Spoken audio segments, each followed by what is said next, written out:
and adverts. Let them fall on the political scene, on the economic scene, on the financial scene, on the social scene, on the spiritual scene. Let them fall. Open your mouth, declare, say something. You must open your mouth. Something. If you don't say anything, nothing moves. You will see what shall become of them who said they were powerful and they were connected and they had no regard and respect for you and God. You will see what shall become of them. I declare divine vindication. Open your mouth, declare a divine vindication. Be the head and not the tail, above and not beneath, and be blessed. In Jesus' name. Amen.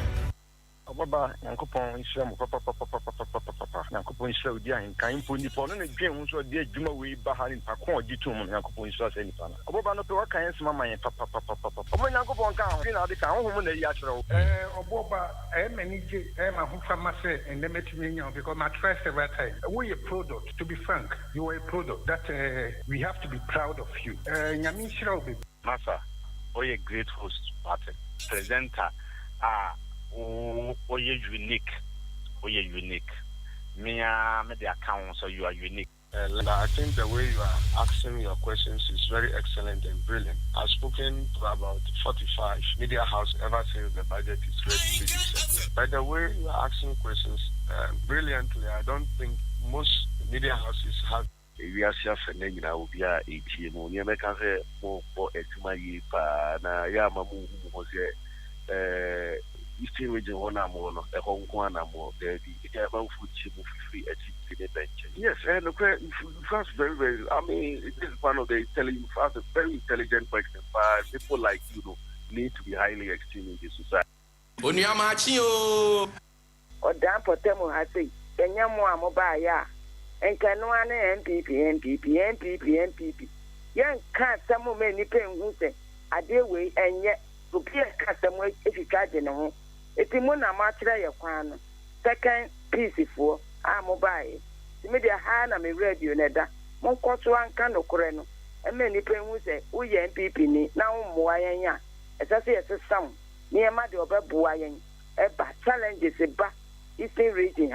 Nama Eastern region has for sweating me up for Montu. They say there is nothing bigger than AHENKAN933FM. For me, AHENKAN is one of the greatest media houses in Ghana because you ask the right questions.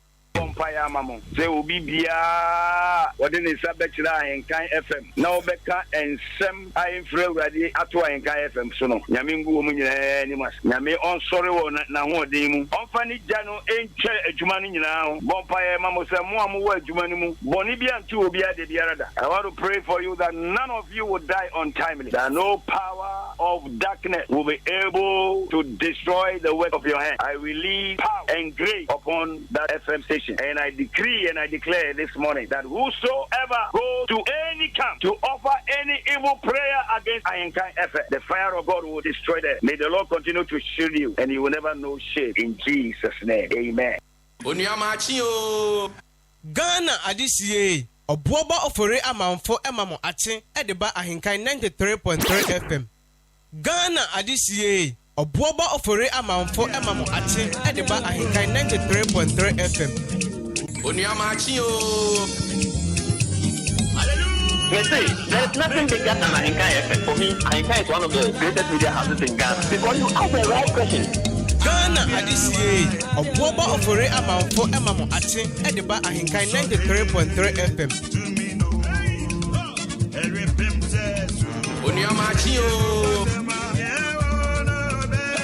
They say there is nothing bigger than AHENKAN933FM. For me, AHENKAN is one of the greatest media houses in Ghana because you ask the right questions.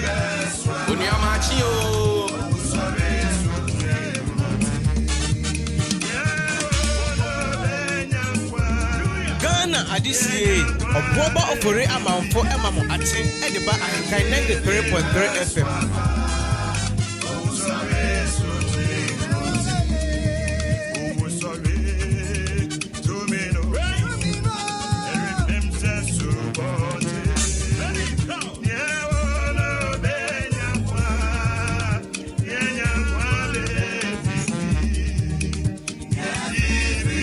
Adisiye Obuoba Ofori Amanfo emamo ache edeba AHENKAN933.3 FM.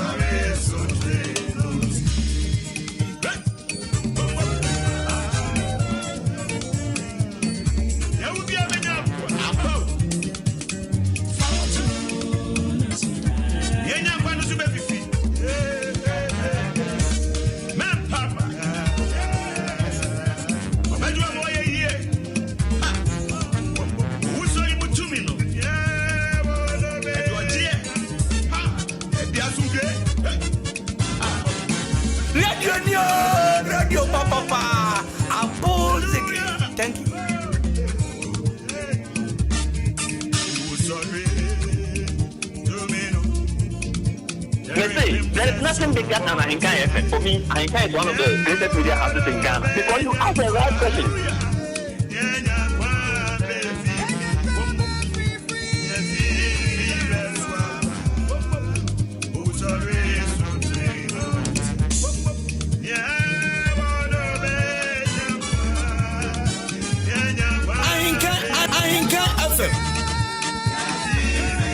They say there is nothing bigger than AHENKAN FM. For me, AHENKAN is one of the greatest media houses in Ghana because you ask the right question.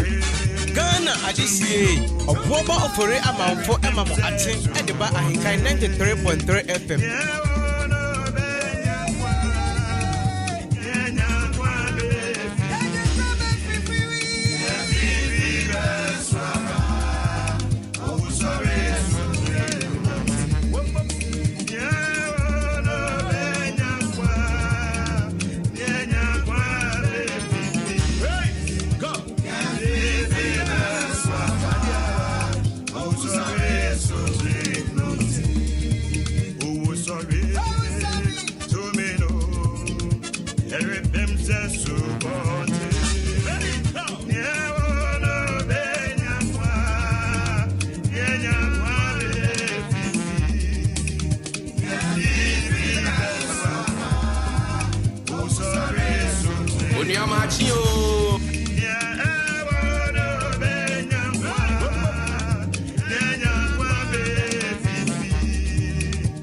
Ghana AHENKAN Obuoba Ofori Amanfo Emamo Ate Ediba AHENKAN 93.3 FM.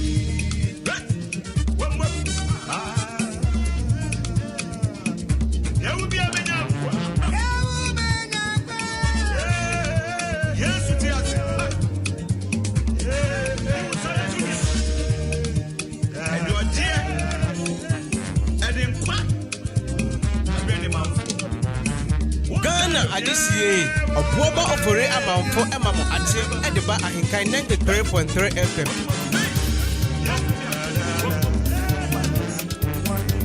AHENKAN FM.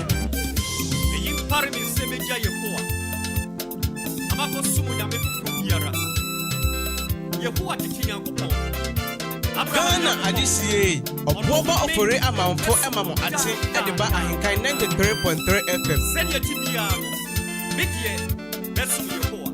Amen.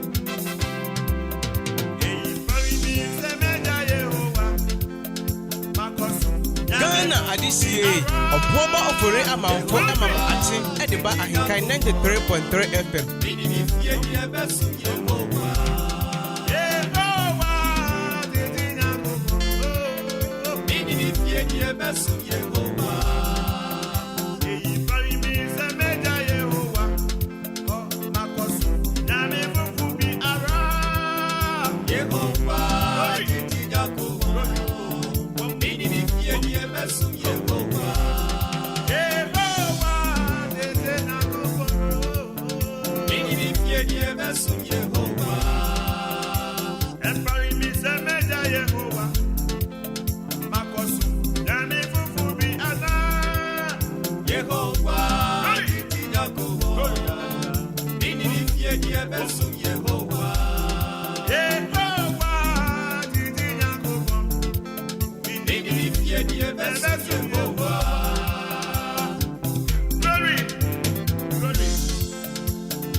I proclaim that this is the acceptable year of the Lord for me. The heavens are open over my life and family. My lies have fallen in pleasant places, and this is my season of harvest. I reap 100-fold blessing for all the seeds I have sown. Doors of heavenly treasures are open to me. God's will is done in my life, on earth as it is in heaven. In Jesus' name, I take it again. I proclaim that this is the acceptable year of the Lord for me. The heavens are open over my life and family. My lines have fallen in pleasant places, and this is my season of harvest. I reap 100-fold blessing for all the seeds I have sown. Doors of heavenly treasures are open to me. God's will is done in my life, on earth as it is in heaven. In Jesus' name. Yes, indeed. Another beautiful brand new Tuesday morning is here. The 24th day of January 2023. I don't pay my memoache, memoa kwaba. Emfa Emra Ajiatum Kasefidie, your family favorite radio station. AHENKAN933FM. A free break up himself up and undubable for God Encountery. Back on your radio.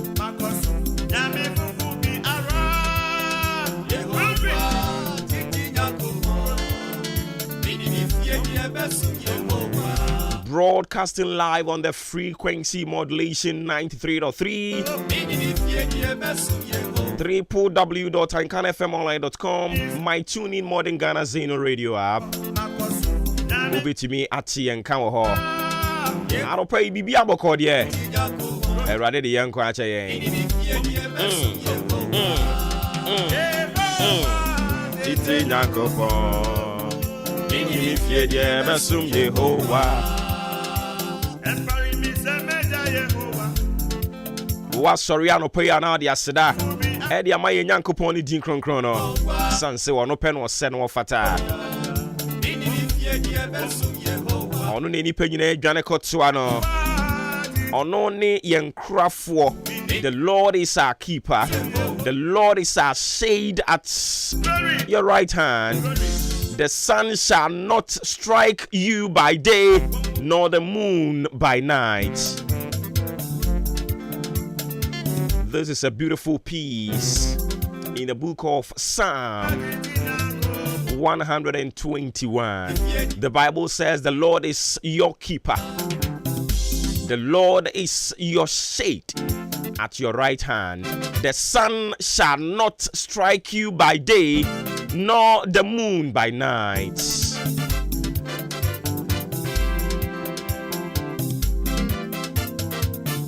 I'm just giving you this comforting reminder of God's continual protection from harm and danger.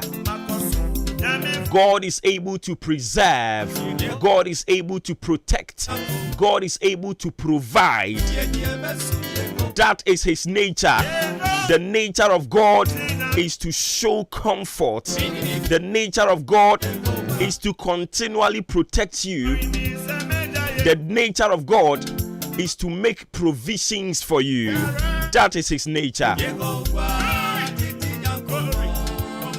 And it is this awareness of God's ability to protect that gives the believer the peace of mind to live without fear of all that could possibly go wrong in a year.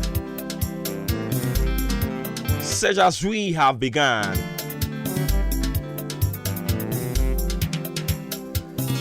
And the Bible says, what shall we then say to the pagans? If God is for us, who can be against us? If God is our protector, who can be against us? Say nyankopon kan ho anopai brofu bebreba me kan nyina ne se hwan and we betimi asori atia yen ade ba ko adi nim ye nyankopon so ye nyame a wo bo nipa ho ban adeɛ baako adi nim no the nature of God ɛne sɛ ɔno no ɔmake provisions ɔbɔ kwan to baabi kwan nie adeɛ akye a woto ani anto obi anim no sɛ Nyankopɔn no opie firi murunkum mu na waba bɛda ne tumi adi ne nsɛnkyerɛnne adi na wateam ɛde n'ani akyerɛ benkum ɛde akyerɛ nifa atifi kosi anafoɔ na wɔde ne nsa si ne bo aka sɛ hwan na obetumi ne sɛ Nyankopɔn yɛ di asie na sɛ Nyankopɔn yi kan yɛn ho a hwan ni nipa a wɔno so obetumi asɔre atia yɛn sɛ Nyankopɔn wei na ɔwɔ yafa ɔka bi ma yɛn a anopa yi yare bedwane animguasie bedwane enkuguo bɛkɔ enkonumdie bɛba Awurade bedi nkonim Kristo bedi nkonim ama ɔbonsam ahwe ase. He is our keeper. Wɔno ne yɛn korafoɔ. If God is your keeper, then he is able to keep you. If God is your keeper, then he is able to keep those who belongs to you. God is able to keep all the things that belongs to you, and it will never perish. Hey, hey, hey. This is the Lord we have, and he is with us, and he guarantees us of his all-round protection. God's all-round protection is what he has promised you and I, and until he fulfills them, he has promised us that all-round protection. You can say all-round protection. Protection onyiyim. Eye all-round. And into one yam wakra obo nipa ho ban. Ebo munyina ho ban. We need all-round protection that he, God, has promised us. Na eyire so chire so seden. Se Nyankopɔn obe Nyankopɔn no nkrunkru Nyankopɔn no. Abusia ongu yen animu ase. Eye bre en wode ye ne niam nyina.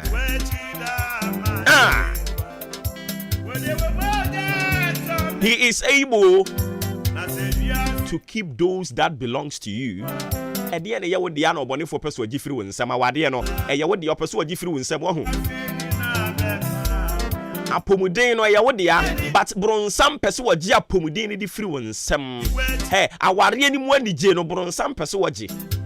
I have come to tell you, God is able to keep all those that belongs to you. He is able to protect.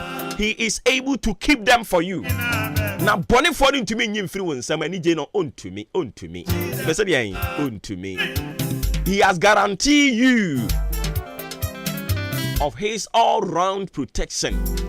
Into a baba wo banya bo ayam wo nyina ho ban he wo ma epie frifie ebi kosuku ebi kwadwuma ebi kom miaye Awurade a promise se obebo saafo ni nyina ho ban e de afiri obonefo no ensusuye ne na eda mu ani ntie ne omo bechichiro mesusu wo mbe ye niam bia batem fon wo mo agi na tuo nyina ebe tonsuom.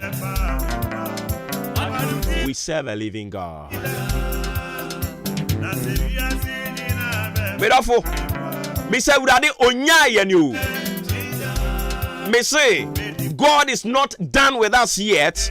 Urade oni yenwie ye. Katra wo ho say me Urade oni mi nwie ye. Adi mi nwie ye. He's not done with me. Nina baba wejidia.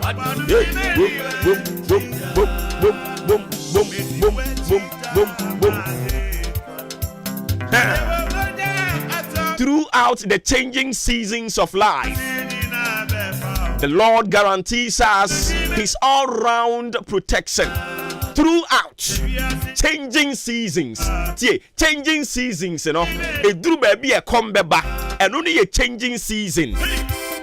But I have come to tell somebody, said throughout the changing seasons of life, awia no pa eniema na dane no sesa no throughout that changing seasons of life. The Lord guarantees us his all-round protection. As much as we are grateful for the protection that the security forces of a country offer, enti se ye wogidie wa ahotoso se obi pese odi mani, se obi pese obi wiame, yesi akromfo abampotemo hanomo, akromfo abahade a ene na yesu di fra posifo, yesu di fra asojafo se IGP mun deploy mo mrantie no mo mebo ye ho ban se ye wo sa ahotoso no se ye so grateful to the security agencies of human wisdom anopai nyankopon say wono no de any divine protection. So be so much grateful to him. He has promised us that all-round protection throughout the changing seasons of life. Changing seasons of life. And into Drew baby no yare, that is another changing season. And to say yare ne ba uradia promise so be san yare. Well, we do that. Na se wiase nyina be power chidia. Say you wogidie say aposifo betumi aboyan ho ban, military fo betumi aboyan ho ban, ema mimfo emeto nse o man yi so a. I be so much grateful to God for the protection that he has guarantees us.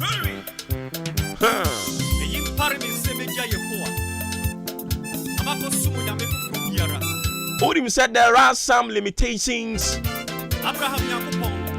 to how much protection parents can offer their children. Are you aware? Mame untumi mo ba no ho ban ya nkonkonkosi.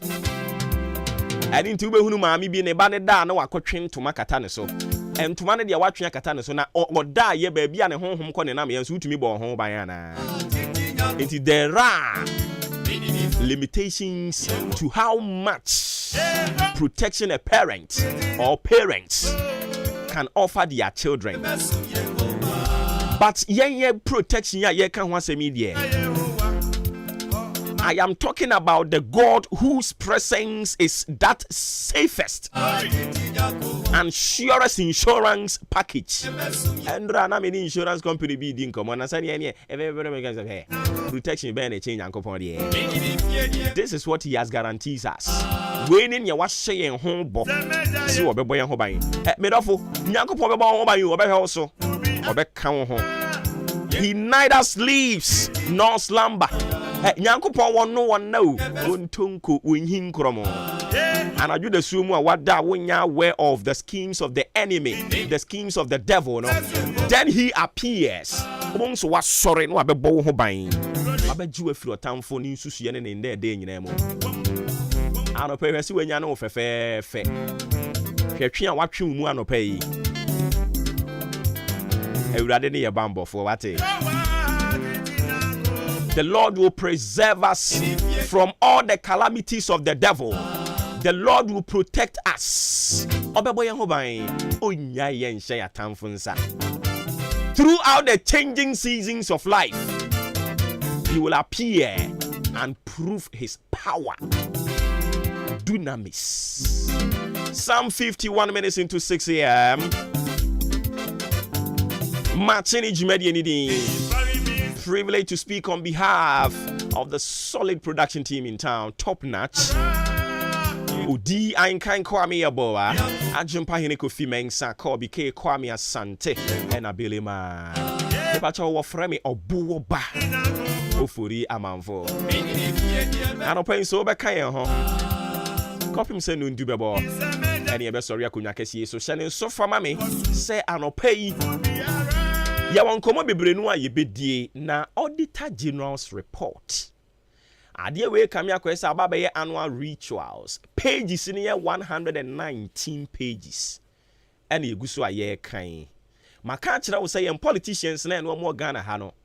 Oma adwene say wo mudi bone no mudi na kese nti ye tworo ho nkrata bese opepepe na te ho and now no say budget ya no so ye ko ready ye and no pages no 300 and something men kan kura nwie ye and auditor general asan dia bebu mu and no so pages near 119 pages brofo na kese o kan brofo ni bia wonti ase a just okopɛ dictionary enti onken kan sa pages 119 nwie no na krono foforo bi asan si wo baabi foforo abusia mi bisa no pai nia ye my Ghana yi nti ye afibia no auditor general the report the aba yesi sikadie bi akoso wo benkum sikadie bi akoso wo nifa anoma bakra ye nche no na petre na sam nti we yi abai ye beka ho asem a abusia na eno so ye de akoshe carpet na se we trash it under the carpet and then we move on ni asan di bone foforo me ne wo kase ya no pai enkrofo bi bibu Ghana faso ano pai ya ahoma chimpo no enkrofo bi hia ya che Ghana sikadi ye wie ni apopa ya no ho ene ya san ye se de ye do man no e chen wo bibia ahobrase kasa mu ahomachi me rahu because auditor general's report no metie nyina mani nyina me pepin me nya yanka meda eno ne yakan ya abusunya awere hu Ghana no ekwan ya de nam so no eya awere hu enti yemi se ho se yanka se company ena ya bie ena ye de sa sika sem ye company ne dia e de fa sa kwan yi so a etinka ya ni beje abusunya nia ye bie bebu hu akonta o ye kan say ya eya na ebi no mo feel se kasa ne ye pe but ade ba ko a memi hunu ye ne se okasafo bi a wo hoyi eya na okasa na de ho kwan ye de o man ne nam so no emmoa yen se wiase nyina ye se covid-19 aba na yade ekudie wuo yade a mo na mo se se bekum nipa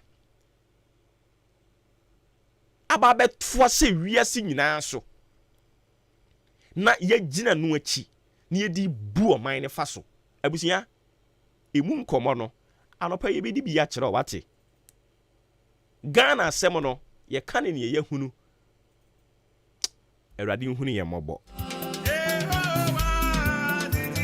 hwe se enkrata ne ba monten so sa ya na wo so apebia kenkan wai si se kura do man ni so simple and nti eno ane se wo bekọ auditor general wo website wo so ma upload wo ho unso ko download bi ye kan sei o mo nipa ba akopɛ kɔ kenkan no oba na se ohunehuna nkrofo but ye kan sei ya won so fa phone mum ye nyina nsua kenkan Dr. Bawomi aka tere ndisi for so mum pa kenkan but enya ndisi for nko a Ghana fo nyina na mpa kenkan bebre no akwadworo onkan enti obema Obuoba nko akokan no abeye dede saa ene Obuoba kro opekasa onso fa phone ene smartphone yi na ko auditor general's report auditor general and how the auditor general's report 2022 ebeba na wa download na so wanya botere na wa kenkan bi na hwe kwan ya nkrofo bi do my Ghana nam so na bisa ho se senka Ghana ye omo personal property a anka sa na omo be operate na eya were ho say yade a mo na mo sie o me bepem na me nyi ne e kwa so bia ne hono ma me gidi ye eni ti no mo pan ya na me se me twimmu ne beten ya pe me wo da because ni omo ye bia no na ya nyi omo ni ye suro mu gem fite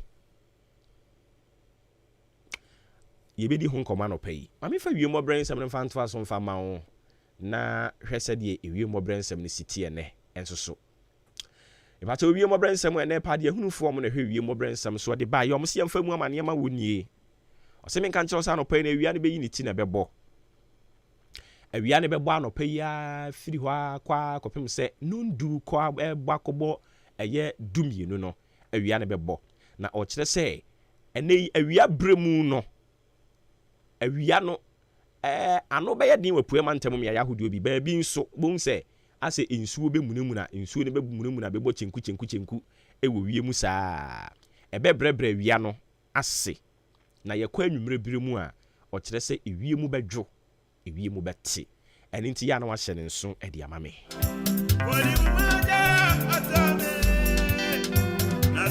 report na ye kan ye no amama boto because akwese yes sebi obi yare na mi gina yare na onipa ne yare so na betena henkan ha se abusuafo asomasi yare yesre mo nsa ni sika na mo amutie ye no se Ghana fo de ye no ye ehumobrofo enti yenya te se obi yare a sika no ehye kra ebekwa akoyi aba na yakoyi sika ni nyina de aba na obi a wo yare no na me nso so a meji sika na mafa yarefo no ho na me di sika no a mode abase yemfa nhwe no eya werɛho wohwese ne o ma misappropriate funds enyo mo personal property nti enkrata wo se yesinsan ye nsan eto a wo se ye gye ye nye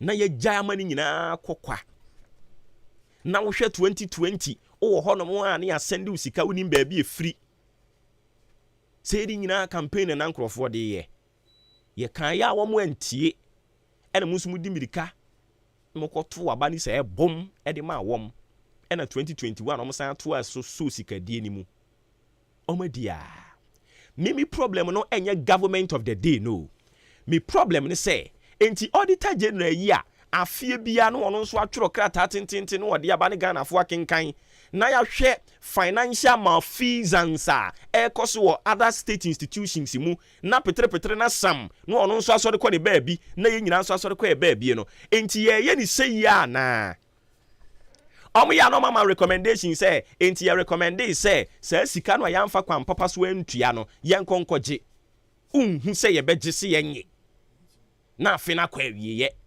ni asan akwakoye another report na asan ba abonten yes asan disika na afia akwawiye me no ka say Ministry of Health almost $80 million ayira yes ye ni ma bi enenam enti ye betimi atena Ghana ha de ayira ye gina IMF say ye per $3 billion sa financial malfeasance akoso nyina sa wo kan nyina abomu a eye more than 3 billion no ye gina IMF say ye kwakwaje no eden ne hayen se oman eye honhomboni bi ana eye den sikani bre pesami nkuminya eradi nhuni ye mobo me konko fast post famro ene nyame asem na maka kire wo no mo me yesese adwen na position bi e de ama wo no hwe ne yi wiyam na ye ne ye nyina ye kristofo ye nyina ye muslim oba Ghana ha no mo a obi a wosom a wosom intimi bisa se osom no eya ye nkyerɛkyerɛ ye kyerɛkyerɛ ne bi ne de he si ye de oman sika hye wonsa because of say oman sika de enye obi ade nti no utumi use no anyhow ana na ye tumi okenkan ayi report ni baabi a yes ye pe baabi dia aye quarantine baabi a ye be keep nkrofo wo ho e wo voter region ho baabi eno almost 20 billion Ghana cedis ye ni akire because enye obi na dwapade ye tue sika no edan no ayese ye kopɛ no nso a edan no ya mpɛ ena ye tue sika no nipa no so no waje ne sika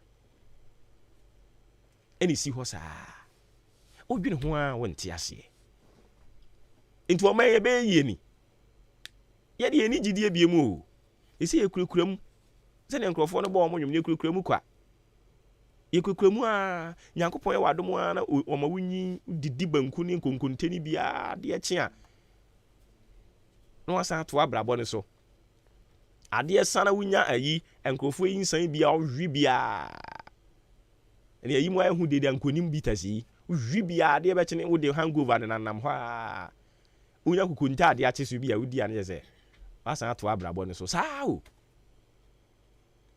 wi ya ye kan say 2024 me yenkoto aba na yensesa no na NDC mra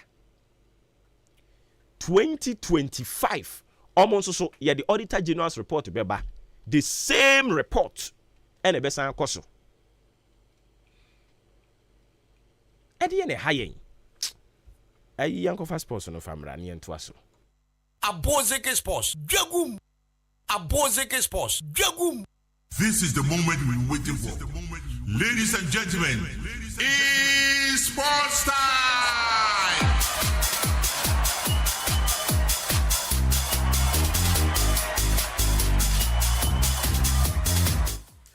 Mama Munina Kwabasum could be Ambrahin can 93.3 so good you must sama some ranty in your Tanasia. Yadin Semono Eba Midin, Eddie Joshua Covenant Jenim, Obeti, Ayo Brimpon Poku Arianka, a fair yourself a jury eta chisa, and so now Raymond, Ashetura, Tenny Ben Mauli, Munina so a one of Edin Semono, Ababi Jow, and a anopedicano, young Fassida, Emma, and natural mineral water, in Pacho Osta 2 day na, in Suessa the start in Sua, Imuti, Ayanimani Paduana, Esa the start 2 day na, Encofa Hobia, Embrono, and one any unnatural mineral water, in Sonimuti, a sansu yedimani Paduana in your indrawum, into unum sono, Nessan ACSU, Nabibianso Elcofine Edmau. All the sums your potassium, calcium, magnesium, carbonate, nitrate, sulfate, na umetimi boa, manipaduano, and so etimi ejina brani. Intendeno, say uye engagement be, say abadin to bina auto, meat bina elcosom, now pay sue sache water, and I say bottled water, a war package, asha se, and I say neno asevu was said ya, and one unnatural mineral water. Monsieur Jibie, na yusu, na bibianso and cofa and fa emma FDA adjatum to the stamp, so, say onoma, and cofa. Hobia and so and family open do tour achimda there's a Ghana commercial bank and a car park no ye no man in the ebon hwenima o hwen honum ina obehu ye fe number yi na fe nkoma ka we change na no G15 penifo ho number na 0249 680 213 0249 680 213 and 0500 231 091 0500 231-091. Start today no na end with an natural mineral water. Jubilee Hospital Samin Kancho se brai na yen show na ho suntimin to yalebe na etete yalebe na dawso we de chia unya hospital papa mfankwa fa be dan ye wa doctor fo ni nurse form ye expert o meto mboase ahwe ma ho so etimi ato kama e ma problem bia ensi na Jubilee se brai ho no be bia no na ye se ho kama ho ye we bia mada be bia pemfo da be bia nkwalada ye we bia mada be bia be ko bia so private ward shima obana timi ni padodo ne nda ye be ma wo kwa be bia da na fa doctor fo ni nurse fo no etimi ahwe kama afi apemfo na mo kwa akwo no mo mrai ye be hwe mo a kozita ma mo be wawie e makola no so anyi fefefe ye di mfidie nu nupa e de be makola no se ne akola no hia problem bia so intimi ntono ye we bia you trust scan e wo ho ya lebe na etete o bla ni trust scan afi apemfo na amonyem foforo no mumla ni trust scan ye chose akola no e be ma na se yo ba afi obebia ye operation theater ho no e ho efe papa machine se kukudam eni a doctor fo ni a nurse fo mu operation ye e na be gina wo so ayo operation kama e wo ho ye wo pharmacy ho adro bia wo pato bia no uwura mo Jubilee Hospital pharmacy wa obetime nya bia to e wo ho ye wo kanti wo ho se bia wakọ hospital no na pa ope baby papa didi e ma won so ho atime ato kama enu ani Jubilee Hospital kanti ho e ho FE pa afi yo iconic shame fa se bia wo fie wanu si osukukuku e bia opese bia ye maun e bia spectacle ana bia pese wani no ye ne surgery di ma odia uwura mo Jubilee Hospital na ye se iconic wa ye di mfidie be check na fi die pese ye wo no ni aye watime ye wani no kama e di amount insurance e ye juma afi diabetes for ni hypertension for no if ya de bia momla mo doctors e kuku dambeba abekire wa biane adidiane amendie saade we na wo ye kofa yale no enso etimi brewo Jubilee Hospital kwa ne be yama ye wo cancer unit ho fanse bia wo fie yale bi tete wonte ase a wo ba ya doctor for ni nurse for ne betena ase a kire ade we a wo ye ene kofa sa yale we e di ba ye Jubilee die ye wabotre edi ma nchese nipa desani into bia timi age yatom ho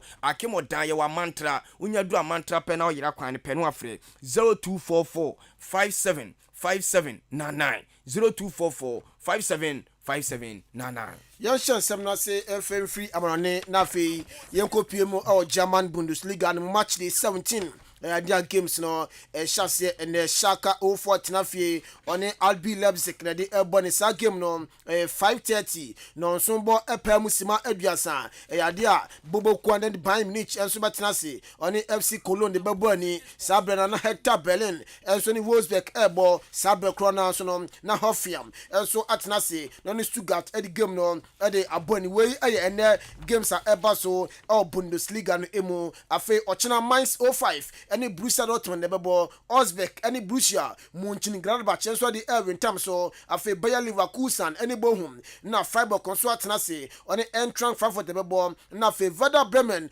nso atena fie ɔne Union Berlin ɛde abɔni wei ɛyɛ Bundesliga game a na ɛsɛ match day 17 no ɛba so ɛno astane matches bi nso etimi kam mpanifo ekoyi firi hɔ na wura mu La Liga na ɛsɛ game ba ko timi kɔ so wɔ Mestalla Valencia boboko ne tonsare fɛ Almeria game ni bewie no na Valencia hyetu Almeria nso etimi ahyetu wura mu Italian Serie A na outstanding games no sei ene kɔyɛ Bologna etonsare fɛ Cremonese game ni bewie no na Bologna ahye baako Cremonese nso etimi atika no big game no timi kɔ so Inter Milan boboko no etra hɔ ema Empoli ekɔbɔ ne kane baako a Inter entimi anti EPL enu na game baako timi kɔ so ɛwɔ na yeso gram ɛwɔ kyese Crane Cottage afuam boboko ni tra hɔ Tottenham Hotspur ekɔbɔ ne kane baako a fuam entimi anti Harry Kane ene bo goal no edema tima ye friend kyese Tottenham Hotspur ene game baako bɛkɔ so ɛwɔ Italy Bianco Celesti SS Lazio etonsa edefe AC Milan no mo de ayantam so enu na Coupe de France no game baako timi kɔ so kyese US Pace kyese omo tonsa edefe Paris Saint-Germain ema Paris Saint-Germain etimi wram ekwachi US Pace for no ebone kan nson US for no esuti kan baako Mbappe enu a obo 5 goals midi musem no medi ba we enu a game se todwa ewo Europe abonte so edi musem no ye de amawo enu awian na betodwa se Everton omo head coach aye Frank James Lampard impanifo ne tenase a akowie se ontimi entoa so enya adwuma emfama Everton bio na enu akro na no yade do ni chiemu Everton mu a na so do ni chiemu omo majority shareholder Farhad aye Moshari enso ene Marcelo Bielsa oye former Leeds United boss ene no na se omo edi nkomo na likely sa branche no ono ba befa adwuma no enso ede ama Everton bibia so akofan da momo na eno nkomo didie no ekos no no de nsem atudwa kire se general transfer yi oposo hu strategy a na se Everton fo mu di ewuram ansa na adwuma no waje aye wei Marcelo Bielsa ne nsem a okaye ede che Everton omu chief andin ede Farhad Moshari yenwura mu awo Chelsea ni ani komo papa ono na team ni ani dia papa efa Mr. Chese Tomboli na Tomboli enu enkomodi die timi koso papa ni timi wura mu enso ewo Portugal bonten so ni nia no branch fan Enzo Fernandez me no ka se Chelsea any Benfica enso timi reach agreement 130 million euros na Chelsea ebetua dem Benfica na fe Enzo Fernandez na branch no nyame aduma June na branch fan Enzo Fernandez eba be piemu ewo Chelsea se sika sem no 130 million euros Chelsea etua na Benfica na fe Enzo Fernandez abepiemu ewo Chelsea boboko no sa Enzo eko Chelsea dia na Barca fo omsese ne no so mo sign players ni bi ka ho na bibia nso eko fan edemo omko se nyoma ekoye ento mo gidie se players bi ka betimi aboa na bibia nso akofan edema Barcelona boboko ntimi eneyi omso mo wuram Real Madrid boboko ni mo abrantia ne Marco Asensio omsa abrantia no onyiye afomhwe bora abrantia ne ba obepimo Barca ebeboa ne yepa na Marco Asensio nso no reporter yensa kan se samaya no yade a oni Madrid for edin komo se ne contract no ombetima stand dem man so man stand dia na Barca ombetima afa abrantia ne Marco Asensio yenwura mu na yekodi komo kakra ewo Poland unu se Poland FIFA World Cup ye todwa okata no enkofo no be yirom hu yie pa na me no ka so coach odom bae no papa ne se adwuma no ontimi ento aso biom na former Portugal so mo ba FIFA World Cup no Fernando Santos ono ena do mo bae na papa no so ko no se Portugal adwuma no ono so ento aso enya adwuma biom ene latest eba se papa Fernando Santos ono ena ekofo Poland adwuma no as a manager they say Poland Robert Lewandowski no papa Fernando Santos ono ena betimi akochi no na wura mu Netherlands papa Ronald Koeman ono so akofa Netherlands adwuma no papa Louis van Gaal ono ena do mbepiemu ewo FIFA World Cup no ono so ko no se adwuma no onto aso biom say former Barcelona coach Ronald Koeman ono ena kofa Netherlands adwuma no abodwuma as a manager edema Dutch national team na yakamu nsem no ede akere wo yegusu agina Poland no enre enwumre no na mbeka cho se Arsenal ento ase nebedu no na omne Poland abrantia nderi Jacob Kiwo enso awiewie sisi de ba betom confirm ade a 21 million pounds Arsenal from the Uremo special ama abrantia nderi Jacob Kiwo no me no ka se de omo awiewie abrantia ba come defense no ho a bibia nso be kofan edemo Mikel Arteta o chirema ade a kopiem EP no mu a olidi table no na EP no opesoje na pesoje dia eso time boost to defense ntimi no ka se de 21 million pounds abrantia ndin ade Jacob Kiwo we free Spurs abeka Arsenal boboku no eho. Yewura mo Manchester United ni ani komo eno abrante fan Casemiro after say Manchester ni Arsenal for no edi hia ya ma Arsenal che Manchester bone kana miensa ma Arsenal 40 kana mienu no unu sa abrante no akwaji yellow card dodo enti aman ho kwan ansia kana bia no a abrante no so timiro tani ekoye full scale training edi ma Manchester United ya hwese weekend Casemiro bejam epia boni bi edi ma Manchester United anyo no kwa unu se Jordan Sancho na abrante no so akopra enu anyame chade Jordan Sancho aso timiro porti eye ni first training edi ma Manchester United ya bon paise weekend Jordan Sancho Casemiro omni abejam epia bi edi ma Manchester United ya kamu nsam no edi akire wo ye free Manchester United ni enko mu nuanom na sempenifo ho omo na Manchester Crown eyo omodi omodin edi Manchester City na omo so se da bi omu enyanja isanene intimi no kase de omo akonfirm na sa Argentine midfielder ni dim edi Maximo Peroni abrante no siakan edi ma Velis enso reporter eba no say 8.2 million pounds ya dia City for the Roma abrante no 5.5 year contract deal was send Man City a bibia so e ko find Man City boboko no yewura mo kam no ni ekodi komo eno papa fa ne Javier Hernandez ene ne mnate no eye training ene on se Barca e prepare mo ho na training ni be wie pe ene papa fa ne Javi ene Juan Laporta ene papa fa no Mateo Alemani mo ensu kohia ene to Barcelona players ni se e wo musa fie Champions League no Barca fo ntimi an qualify an fon come anim na mom or the two players na nim se Barcelona fo ehia treble na treble no ekwan ba fa so ageni omsi La Liga no eze so mutimi je afi Copa del Rey no mo dia peso na afi Europa League no mo dia peso na afi Barcelona enso etimi age treble enso ewo Europa bonte so na captain edema Barca Sergio Busquets enso etimi gina players na nim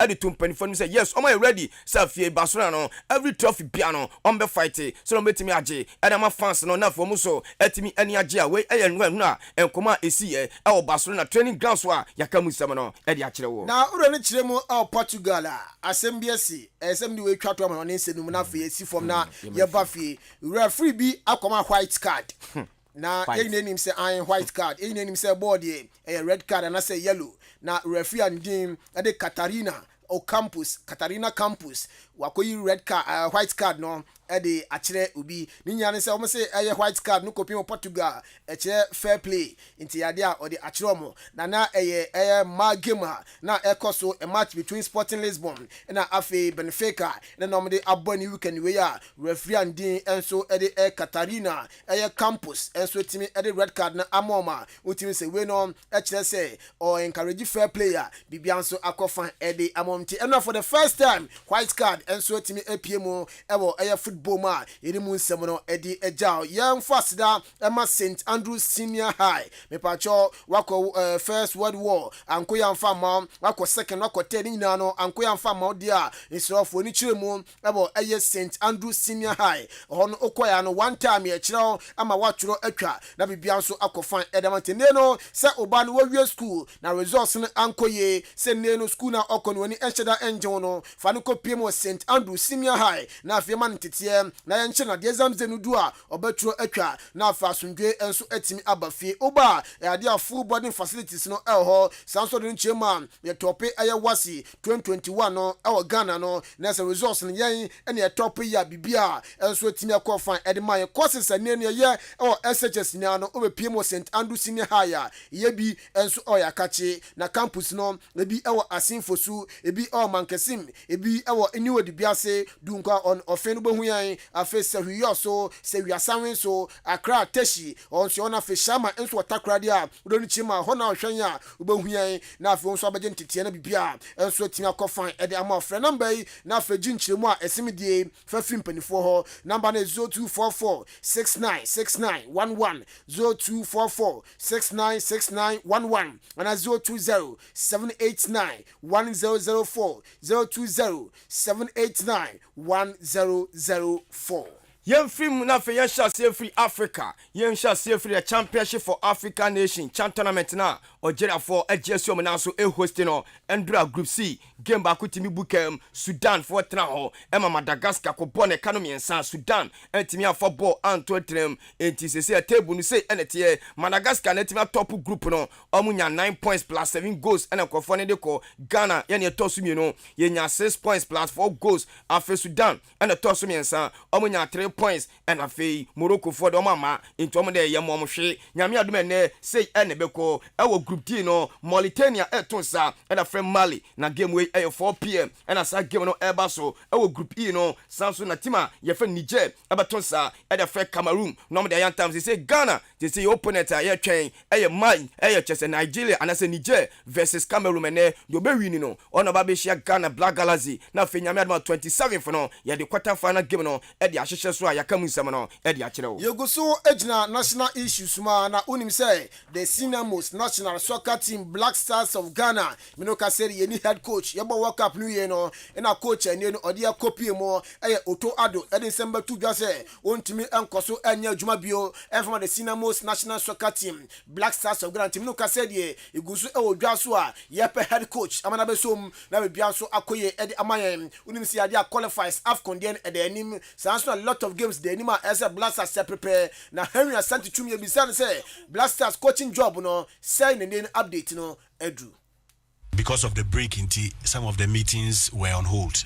A lot of the things will be fast-tracked in terms of who takes over as head coach, who goes where, and then our preparation for the rest of the AFCON qualifiers also ever started. Once you have a head coach, it means you have a plan in place. I know that there is a plan in place, but head coach now will be taking over and be determine in terms of scouting, in terms of bringing in new players, in terms of maintaining one call World Cup or any other decision or person will take. Me wajidi warishe there will be a firm decision on the communications couple Edema Ghana Football Association Mr. Henry Asante Twum trying to friend Mr. Hart na komo di jaye eni yagusu our the Black Stars of Ghana is a coaching issues no ye ni komo na no of course and run adwo ye wo ho na fe AHENKAN933FM is a cameras no enso timi wura mu ogie fe ho ni say house of folk I saw coach papa fan Mr. Matic no ono so ne fast e ni moto ma adan wo kwa hia o se me so me kwa the Black Stars of Ghana dwuma no internal house of folk coach papa fan Mr. Matic ono so e an application call sempani for money din no no so mla me the Black Stars of Ghana dwuma me say Ghana dwuma na ayafo nti coach bia enso ma ne kra so ano so de ni CV call so no so e padwuma no na ye sen wura ma e na papa fan Sam George wura mu e woni go pramprama o ye chese NDC onu Germanem enso e wo parliament abonten so na papa no na no ye ni di ko no so masade afefo ni ne yia no e ya zanko a afefo ni o mu ni se papa e fan Chris Wooten ono ene ba be the Black Stars of Ghana dwuma na mu modern nkofo kra na keke edi agro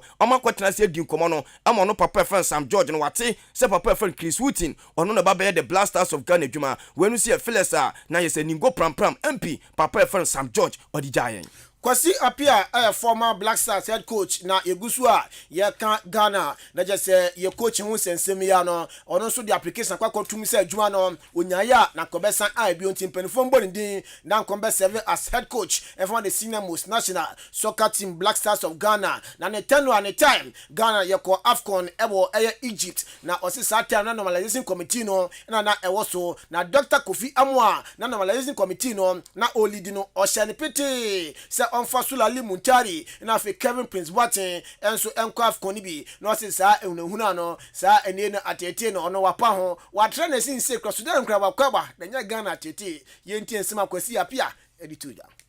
I told him I'm not afraid of being sacked. I mean, those stress I've heard it several times, but I'm not the type that those stress scare me. He thought Sule and Kevin should be part of the team. But you see, meanwhile, you ask yourself, are these players that you're talking of, are they playing? And if they are playing, are they in top form? Ain't way and some Mayele Kwasi Apia, former Ghana Black Stars head coach or the Tuja. Yewura mo the Black Galaxy of Ghana ni ani komo coach Anowoka na me no ka say the preparation no omo prepare mo ho e dey train Ghana and omo dey train say uwura mu e woni Niger versus Cameroon ena sa game no eba so na no agura mu ana say training no etimi ko so ana efe papa ena mranteni nya obian so etimi eye training glass na wako nu epra na say no abranteni full scale training ena glass na wako etimi ye a enya sem ketua na no say the Black Galaxy of Ghana no omo bebo qualifiers no penny4 promise you so omutimi qualifier omema player bia no $10,000 na no enje se nkofo na kwotete so deputy sports minister akwa no wakwati sika no so na nu a omo envelope no mko biem no na $3,000 ene shem $10,000 na yesi de be memrate no na $3,000 ene shem $7,000 no wanya ayira unum se enu a omo sanka kire mrate no so mutimi qualify edi from group a no omo ni Sudan Madagascar ena fe Morocco woma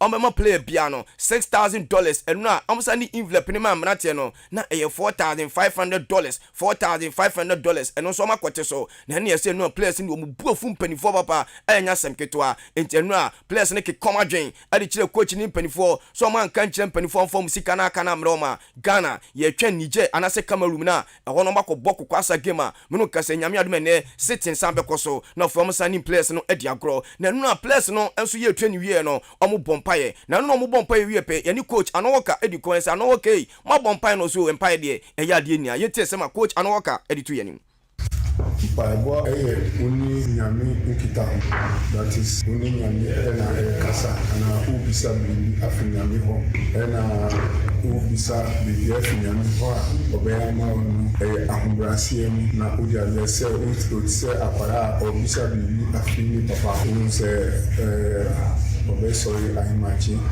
akoboni adahe bakache papa na canvas ahumbrase eni enti coach anoka so mpaibɔ de ebua yi pa enti no sɛ be wo yakwala kwa na kwaji bibia furu papa ha wo de ahombrase ne ko kwa Division 2 our Eastern region ayade a Sunday chance na from zone 1 to zone 6 na obepima bebi a chim down for yeni ewo pa zone 4 na yade a say na officials no enso esi AT&T say kobi wo honoma fa to Facebook na ende no ahwefo na atiefo nso enfilibi enso Facebook ayade a first game ba so ewo Odan Zongo Astrotef no so Odan Zongo Astrotef no so Sunday 28th of January and esha 3 p.m. no miensa na game no enso etimi abaso Kotoku Rush SC and Basco FC na de ebani ewa chimda na se Astrotef no so Zongo Astrotef no so ona Kotoku Rush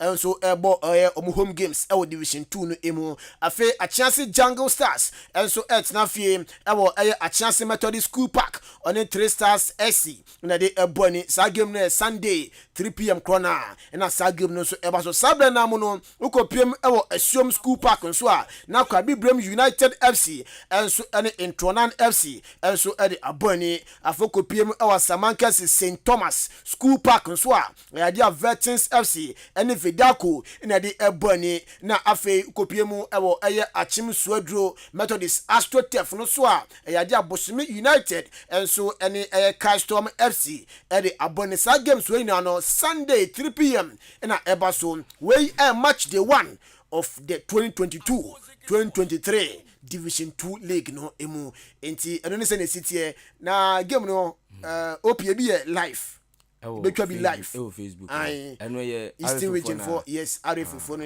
Kotoku Rush ene Basco game no live eno baso Zongo Astrotef no so Facebook live na kwa Bibrem United enso ne ntona game no enso live na kwa kobo mani wa Achiase Jungle start for ma ko hwem game ni Sunday okay nti eno ne se ne city nti Sunday obia de nani Sunday nso Kotoku ya se wo game omne Asante Kotoko Sunday 6 nti ko hwe Achiase for game ni ma behwe Kotoku game nti obia ntedi but bibi ba nti obia ntedi on this note yenjina so ne fans dem ne NC yenjemu eno anso Obuoba wa chole tamam se odo obia se omo mo wish ni wife ni a birthday no odo obia se na birthday mo beteninka to Obuoba na ka kire me se ye de si me di hadi Joshua Kobere Janim o te wabrempon opoku warenka unbeatable na on kan kire de kra obo no o waka na de Obuoba de se me ka kire Yosef Fajiri eboaye awdo ni chema Welles no ense Remo na chete rat ene Ben Mauli Boto ina na ken tibom se na bakomedi dwumade no ebesom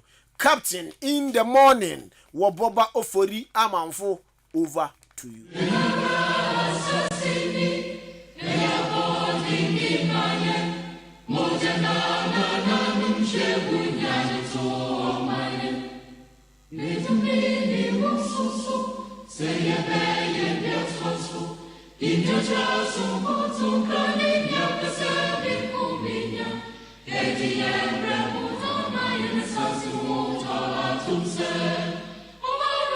Yeah.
Adisiye Obuoba Ofori Amanfo emamo ache edeba AHENKAN 93.3 FM.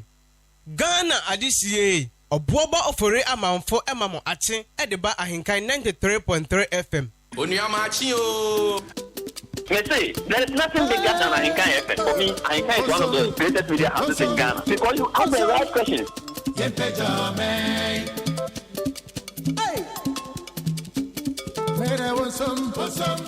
Onyamachi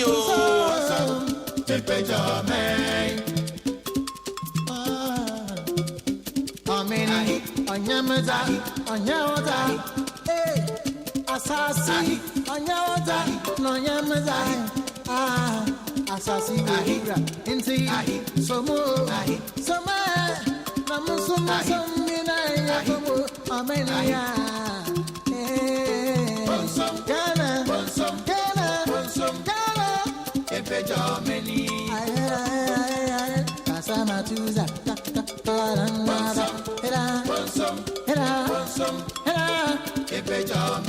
AHENKAN of power, Yendumum, Nayefina,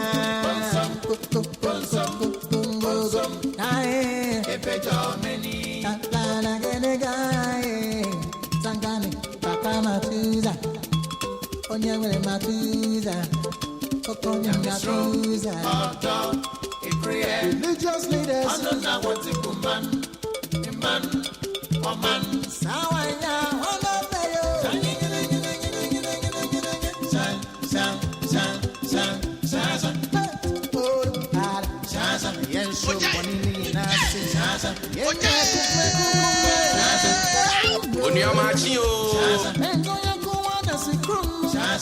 Ghana Adisiye Obuoba Ofori Amanfo emamo ache edeba AHENKAN 93.3 FM.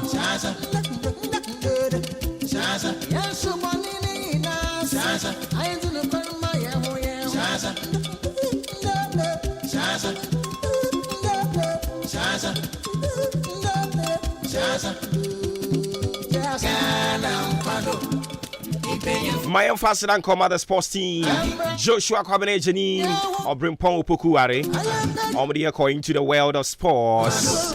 Update who you know Omedi Amaye yet was so. I feel I do feeling at 200 match and so for me say Jumedi Augusto Wuti no atunu din se matching. Anopan komudie ayidi e wo kasafidie so. Simano Aduasan Bako and Abwa Pano Panon Son Hon and a Benada January 24th 2023 meeting Obuoba Ofori Amanfo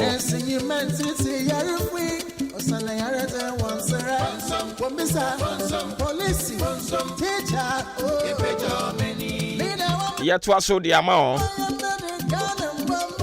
By the meantime, switching to the brighter side of life. Today is a birthday, so a glorious happy birthday going out to you, high class Adams Kamal. It's a birthday today. Live long and prosper.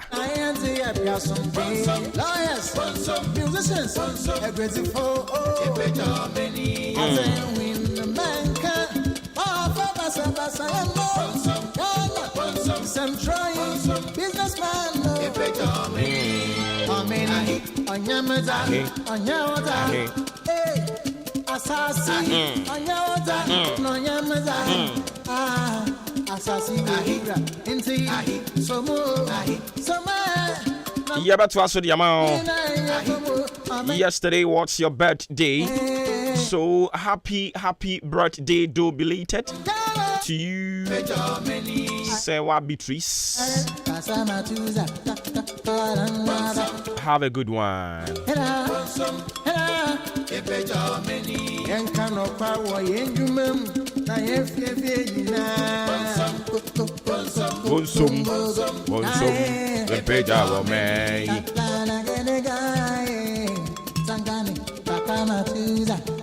Happy birthday going out to you too, Mr. Williams Kwame Atamuji, former Vice Chair, Eastern Region NDC, and now your birthday, so happy birthday once again, Alhaji William Kwame Atamuji. Oh, there be you too much. Chema, we bruta. Sansa. Sansa. Sansa. Sansa. Sansa. Sansa. Sansa.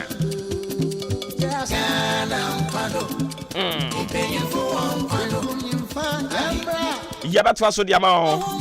Yabako ni akwa kofa wo dachi nti obrakwa nti afutuo ni adesua yi nyina de mayen ho e wodwumadi yi so sada be ya dachi be ye fe ni nyina yi hia yen ho a yensisi yi ntirase nemom yabehwe yen ho anim na yabo yen ho abaso ero nti ni de wo dachi nti e de ebra wo dwumadi yi eso Pedro wa e wo Madina Cruz or the lady they about watching you live, and it is clear inside Indianapolis, Kumasi Tanaso Kesben Junction. I don't pay good morning.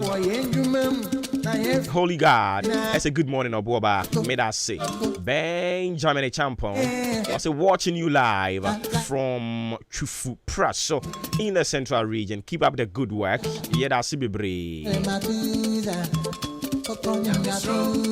Molly, so it's yen or achim beanie. Molly, yeah, that's it.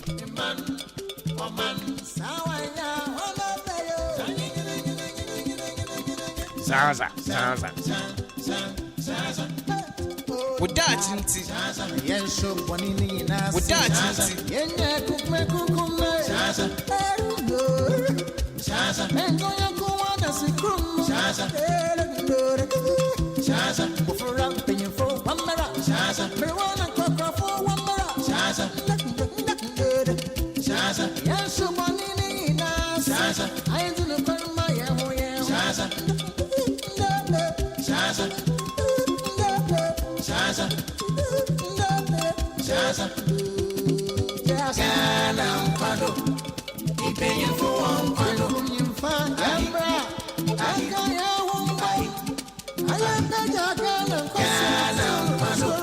Ghana ADCA Obuoba Ofori Amanfo Emamo Ate and the AHENKAN933FM.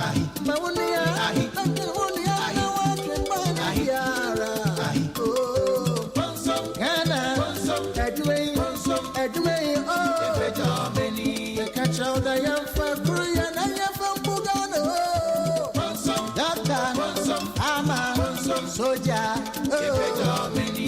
amen, go from paying for. Can I aid a doing now? Oh, can I be? Amen. On Yamaza, on Yamaza. Remember to my main call, Manasuna for Yanko Faudachi in Team Famra, so for Rindo for Furiata Bahomanas so. Yen and Coaching Common Yamini Party and kind of pay my chain. Obuoba, the patrol, whom I'm to say. Yamia Domina swear. But a yes, one do. Great. Me patrol, I don't pay so, baby, I would day efa. At you for you. Okay, my Faconia will share with you for the AHENKAN my phone now, Mr. Yakobon Shira and Mobilia. Yes, said maybe after the camera be there, so so I'll pay. I did back 1%. Yan come was similar. A idea so I had a bit my boy and say 2 more because a idea if in Bible crack come was and me a dream. I mean, can it's a dream come back. And that is the power of thoughts. A dream to me, yes, a dream to me.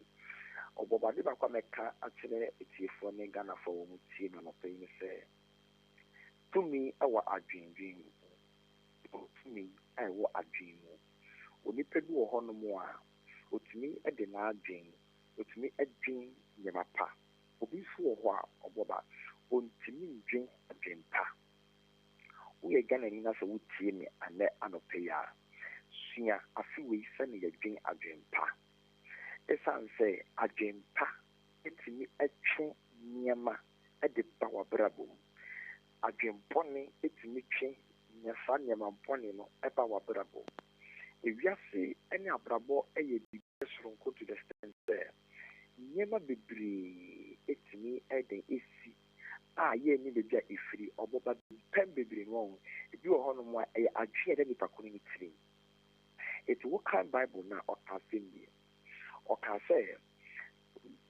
adwen no eye onipa dia odwen no na eye esum bebre enti na ema no eye nyoma bone enti emanyakopon afa obeyi nipa ayeden ifi asase so enti no na efe nipa saase no saase se oye nyoma bone debi na so na adwen a wo na enye Obuoba afia etwemu enkofo bebredi enkofo hu yaw enkofo hu ebufu enkofo hu otan enya de de ko adwindwin mu enti no omo enyamere andwen ama omo somo ho omo enyamere andwen amfa ne mabia ebetini aboa omabrabo enti no ama omo ntime ntumpon awa brabo mu epesa men kan tere Ghana ni bi otie mi se afi 2023 men nyamre emma sa nyina no bi onyonko ho adwembɔ ne efiri wutirim bi onyonko ho adwen otan ho adwen efiri wutirim na manyankopɔn emfa wadwen entimi emfa nye den embo bibi emma wankasa Bible says sɛ na onipa adwen no ɛwɔ na koma mu no sara na ɔyɛ ɔteɛ enti that means sɛ na wo obadwen no sɛ na obadwen ɔwɔ koma mu sa pepepep ina obetini adane ewo afasi so etin awoso wotimi dwen esikafo adwen awoso wotimi dwen yedi adwen awoso wotimi dwen empuntu adwen adwen bi wo hono a wanya nto tiri mu a wontumi endane saade no sɛ wopɛsɛ afiwe woyɛ bibi a ɛyɛ soronko afiwe wopɛsɛ woyɛ bibi a abema ni pe ho aka se abranse wa ya de afio nsakire da na brabo ababa we afiwe ne ma yo asa ana se me hu bibiri sonko e wona brabo mu a Obuoba me kasa se e wo se esase fi agini esan so nipa betu na mo biara efi agini onipa ebeye bibi biara efi agini onipa suban besesa efi na agini onipa ebetia koyi a efi na agini onipa da chia akobone a efina dwen it be better wo tie ni anope the person who say to be ewo wadwen and to me be ewo komemu say na Bible says say na onipa dwen no sabe papa na ya o ye no who said no afiwe the person men dwen to say odefo na emra me dream to say odefo no onyankopɔn so ɛbɛyɛ me sɛn ɔbɛyɛ me saa emra me dream to say o sikeni no emra me dream to say obi a ɔpɛ sɛ wonsi dan da bi emra me dream to say obi a ɔpɛ sɛ wodi yi wɔpɛ sɛ wotu anamɔmpa saa pɛpɛpɛpɛ ɛna na nyankopɔn ɛbɛtutu anamɔ ayɛ enyammerɛ ɛngyen nyama bɔne enyammerɛ ɛngyen nyama ɛmfa mfasoɔ ɛmmerɛ hwɛ obi ka kyerɛ Cain sɛ ɔkɔbɛku ne nua Abel anka ɔngye ndi nanso ne nyinaa da ɛfi adeɛ na ɛda ne tiri mu ɔgye ho ama kɔkɔpim sɛ ɛdidi na mu nti no 2023 wɔhwɛ mɛngyen nyama a ɛmfa mfasoɔ ɛmmerɛ ɛma ne didi wakoma mu ɛsiane sɛ ɛbɛda ne nsuban ɛsiane sɛ ɛbɛda ne wanamɔntuo ɛsiane sɛ ɛbɛda ne adeɛ a ɛbɛyɛ nanso afe wei no moma yɛngye nneɛma a ɛde nhyira ɛbɛbrɛ yɛn ɛsiane sɛ nea wodwen ɛkɔ wakoma mu no bible sɛ ɛno ɛna wobɛdane afe wei no obi biara a wɔtie nyanɔpa wei ɛhu sɛ adwempa ɛda wo tiri mu a sɛ agye ɛma nipa ɛsa nipa abrabɔ dane nipa sɛbrɛ ɛdane ɛda wo tiri mu a onyankopɔn tumi yɛ ho nneɛma hwɛ ɛnyɛ biribi biara na yɛbɔ ho mpaeɛ o ɔbɔba anɔpɛ hwɛ ɛnyɛ biribi biara na yɛbɔ ho mpaeɛ yɛwɔnyɛ bi wɔ hɔnom a waagye ne mu no ɛwɔ waagye ne mu no onyankopɔn ɛyɛ den ɛtumi tie onyankopɔn tumi tie mpaeɛ ɛwɔ waagye ɛsiane sɛ waagye ne mu ɛkasa waagye ne mu ɛka biribi waagye ne mu ɛkyerɛ biribi enti no onyankopɔn ɛnyɛ biribiara na onyankopɔn bɛka sɛ ɔmetie wɔ no mpaebɔ onyankopɔn tumi tie waagye mu na ɔhu sɛ no adeɛ wɛ abdi mu adwempa ɔgye adwenempa ma abusua no ɔgye adwenempa ama ɔman no ɔgye adwenempa ama den ama ne mma nti ma menyɛ den ma mentie nti no bible sɛ ɛma ɛgye adwembɔne ma ne nua Abel no nyankopɔn kasa sɛ ne sɛ Cain nea ɔyɛ yi bɔne ada wo pono n'ano na sɛ woma ne hwan a ɛbɛyɛ den ɛbɛwuram na asɛe wo na saa tam Cain di bɔne no ne nyankopɔn ayɛ den ɛtie n'adwene mu enti no montie me Ghana kuma afe wei moma yɛnya adwene a yɛbɛtumi da sakyera ɔman no yɛngye agyempa a yɛbɛtumi da sakyera yɛ borɔno a yɛwɔ so ma yɛwɔ mu abusua yɛwɔ mu moma adwene a ɛdane nnipa sɛ adwene nyankopɔn tumi hu a ɔtumi yɛ den ɛhyira wo nsa no adwuma adwene nyankopɔn bɛtumi aka sɛ yɛ adwempa menkyɛn kra ma womfa ho ɛnyɛ den ɛmmɔ mpaeɛ na mɛhyira so ama mɛma woadane saa adeɛ no na megye di sɛ sa nneɛma ti wɔ nyinaa ɛka yɛabrabɔ ho ne yɛtutu ho anammɔn a wɔnyankopɔn tumi na hoɔden ɛbɛyɛ adwuma ama yɛn yɛbɛdane yɛbɛyɛ nneɛma soronko a yɛnkasa yɛbɛdwe ho a yɛnte aseɛ yɛnkasa nnipa no yɛbɛdane yɛ yɛbɛbu yɛ kwan akɔhwɛ yɛkyi aka sɛ mmerɛ yɛwura afe wei mu no asɛ yɛdɛn biribi asesa ɛwɔ yɛ nanso na nyɛ hwee na ɛyɛ adwempa a wode ato wo tiri na afe wei nsakyerɛ baako a wote no mendwen me nyɔnko ho ba mendwen biribi ɛmfa nkɔ bɔne mu menha me ho ɛnsɛ madaadeɛ ɛsiane sɛ na ada nyankopɔn bɛtie saa nneɛma no nanso mɛyɛ den madwen awɔ nneɛma pa so na mmerɛ a yɛyɛ saa no bible sɛ na onipa ɛdwene ɛwɔ n'akoma mu no sara na ɔbɛyɛ na sɛ na yɛ nneɛma pa no megye di sɛ onyankopɔn bɛboa yɛn ama yɛayɛ den ayɛ saa deɛ no adɔka wei tade kakra pɛ sɛ me ne wɔtiefoɔ sɛ moma yɛ adwen ɛnyɛ adwen a ɛbɛdwen nneɛma pa ɛbɛkura nneɛma pa mu yɛakoma ɛndwen nneɛma pa ɛnkura nneɛma pa mu yɛadwen no ɛkura tumi ahoɔden wɔ mu ɛhonhom bi wɔ mu a nea wodwen no ɛtumi twe sadeɛ no ɛba wabrɛ obi bi ɔtumi anɔpɛ wei ma wadwen no ɛntumi ntwe nneɛma pa mmerɛ twe nneɛma pa ho dwen mpuntuo nneɛma ho dwen kɛseɛ ho dwen nneɛma tumi de mmoa ɛne ahosan ɛbrɛ wo nyɔnko na onyankopɔn bɛtumi hyira so ama wo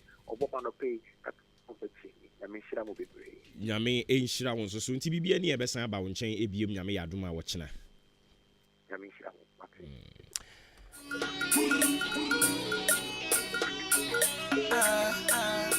very good bad boy. Ghana Adisie, Obuoba Ofori Amanfo Emamo Ache, Ediba AHENKAN 93.3 FM. Plenty questions, no answer. How come we they sell the contract? Biggie lifestyle, small paper. It make you celebrity, the shop for counter. We get eyes but can't see. Bribery and corruption. Our leaders he take it but don't give. So make a ask. Kuma where you there? No be you talk say my beloved country is free forever. My assigned to us on Fama. The Echegu, you know. I don't know what that's in tea. Or brack went to a foot you any more this year. Yet, my own way on home. Senator, be a catcher on me, person, Shia, me Timmy show anymore. Now, so or him anymore. I was here, see in 3 and 3. I say, sorry, I say, we see a friend in no pressure now. Watching you live from Tema Community 25. It's a very good show by all standard. Greetings to all my family. Enti osina busuya fo amwo achim asene Salvation Army School. No pressure na. Eso mamu nyina good morning. Cause big man go taking card. This kind of things and Christopher Kaswa. Them say that Odi ene beka ho asem e kire. Samson Haley Selassie. BB Kaswa. Won so sa. Yawuza. MC Aprekon. Modi ene nyina beka ho asem e kire. But in the meantime, ma yen konkofa de bonkrata mo boso no mfa ma o. Na fe yen fa de aka nyina mfa nto aso. Shanen so. Maakye. Any Jumedi in your most authoritative social, political and current affairs talk show. Offer me Obuoba Ofori Amanfo. You know, be you talk say my beloved country is free forever, but your people still the suffer.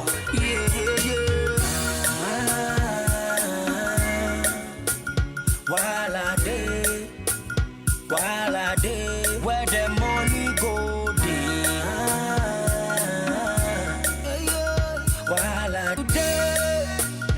No be you talk say my beloved country is free forever, but still we the suffer. In Kuma where you there?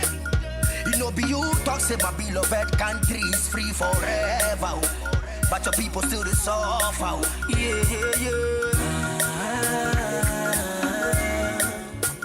While I day, where the money go.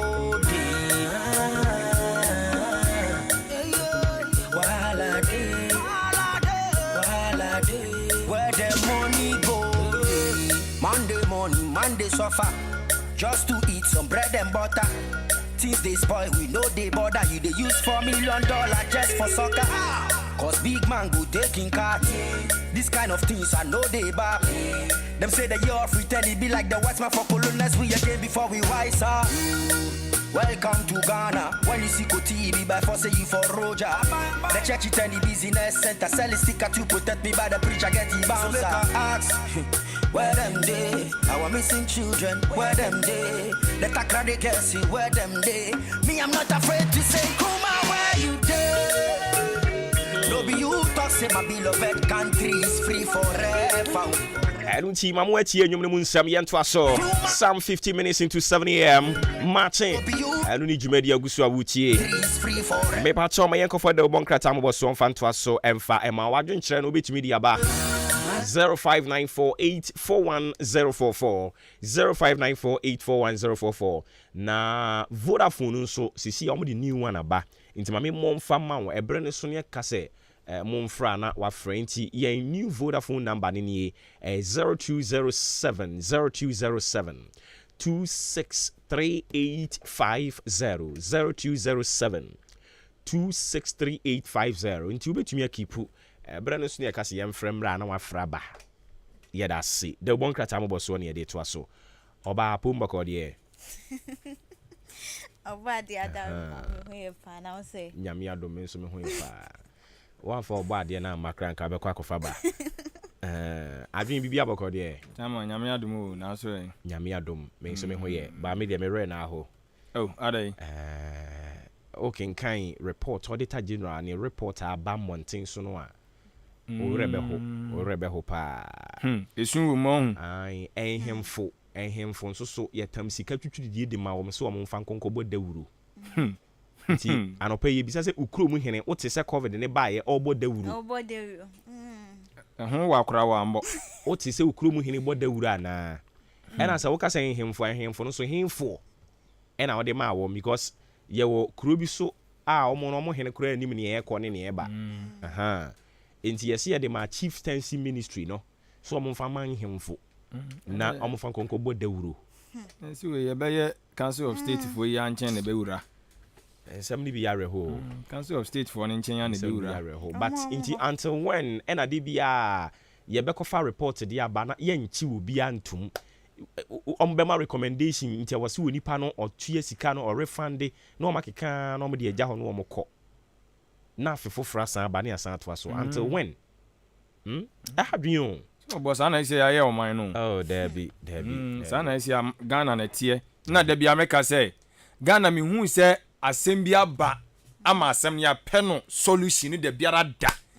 Eba ye bɛka saa gegegege ayire soa kyekora ye bosome gba ne yawie no na eyi kan ye no enkravia ifadate okokan ya Aisha wa asem yi bayi okokan ya Ghana for train na boss say asem no tibiem ene won tibiem Aisha ho an so ho obi nim baby on na mompo oba na oka so onto ne bo na asem na yire soa ye bosome ba ko e be foolish case nye so pathetic so pathetic I was say nti obosisi ya no ankasa no solution ankasa wose ya hwehwe solution ankasa solution no e wose ya hwehwe onu amu meme hunu say solution ni nyina na bad leadership a bad leadership and in fact it's not like Nana Addo is disappointing. Nana Addo has been one of the most will be a disappointment part to nation is President Akufo-Addo. He is a serious disappointment to Ghana. And Nidi beko Ghana history mu say president for ma Ghana for nse si fem baako Nana Addo danko Akufo-Addo. Very very very disappointment to the party, to Ghana, and obi bia oji ni di ye wa ma nse si fem ayasemo because enkrofo join ni queue ekoto aba de Nana Addo not because onimbrofo kan re but because of some leadership skills be or die na die and same be or catch the Ghana for niema be or cancel about obey but Nana Addo is a disappointment to Ghana. Nana Addo is a disappointment to Ghana. We say this with no apology. It's a great disappointment to Ghana.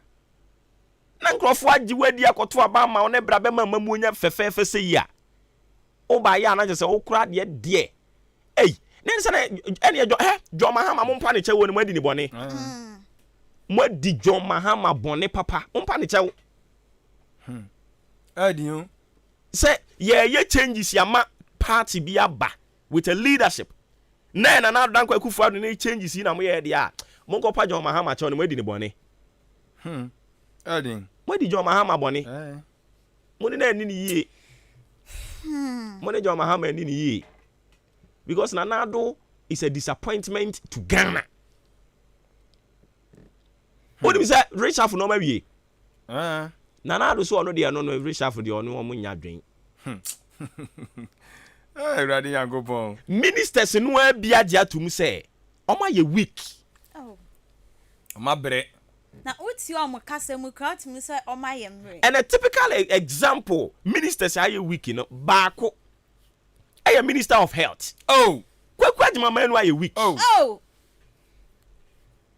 why are you weak? No, say kwananti onkra be dia ma no. Minim se otimi nanti mpo ni. Why you put the dia ni di kan by asakra na eyi de yi be ba o. Why are you weak? Ne skill set ni nyina asi. Enye se what ministry ho no mo sa akeke. Kwa okwa adwuma ntem. So obeko ahoma chen obeko no aso no what adwuma mu ho. And so the air cost will be a crowd who will. And Nana Addo sees no reason. This was why reshuffling for 7 solid years.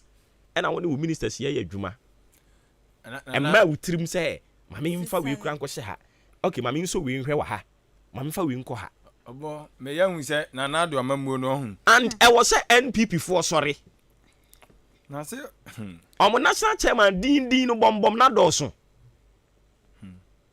Justin Kodua mo so omo ankasa se na Addo nya reshuffle na omo abeye omo ayeye no so enu so akosi sen So on the finance. Omusuro Nanado. Ti o be ye na on na improve a. So ye no kwa. Nanado egu mo party na ni mu ase. Or mo party na opposition. So can't you see? The writings is boldly on the wall. Niami kan dab bi a mo be kwete no opposition make say obo kan e. Nanado egu mo party na ni mu ase. Reshuffle na yen call for no obi be ka say nti reshuffle ni ba Ghana mo problem ni na be solve na no. But ebe sign I reignite the hopes and aspirations of certain people. And how would you know? So why you reshuffle now? Be there kura hu ni say branch me dey kwa how be good. And then the same nkatenkwan no enu ye dia free 2017. Abepem sabri Nanado sees no reason. Say also why changes when I'm room. And look at the financial malfeasance I hear recording each year. And yet, Papa is saying in for you no mubu minor. Be okay. Physical COVID the buy COVID the be in Shirama Ghana.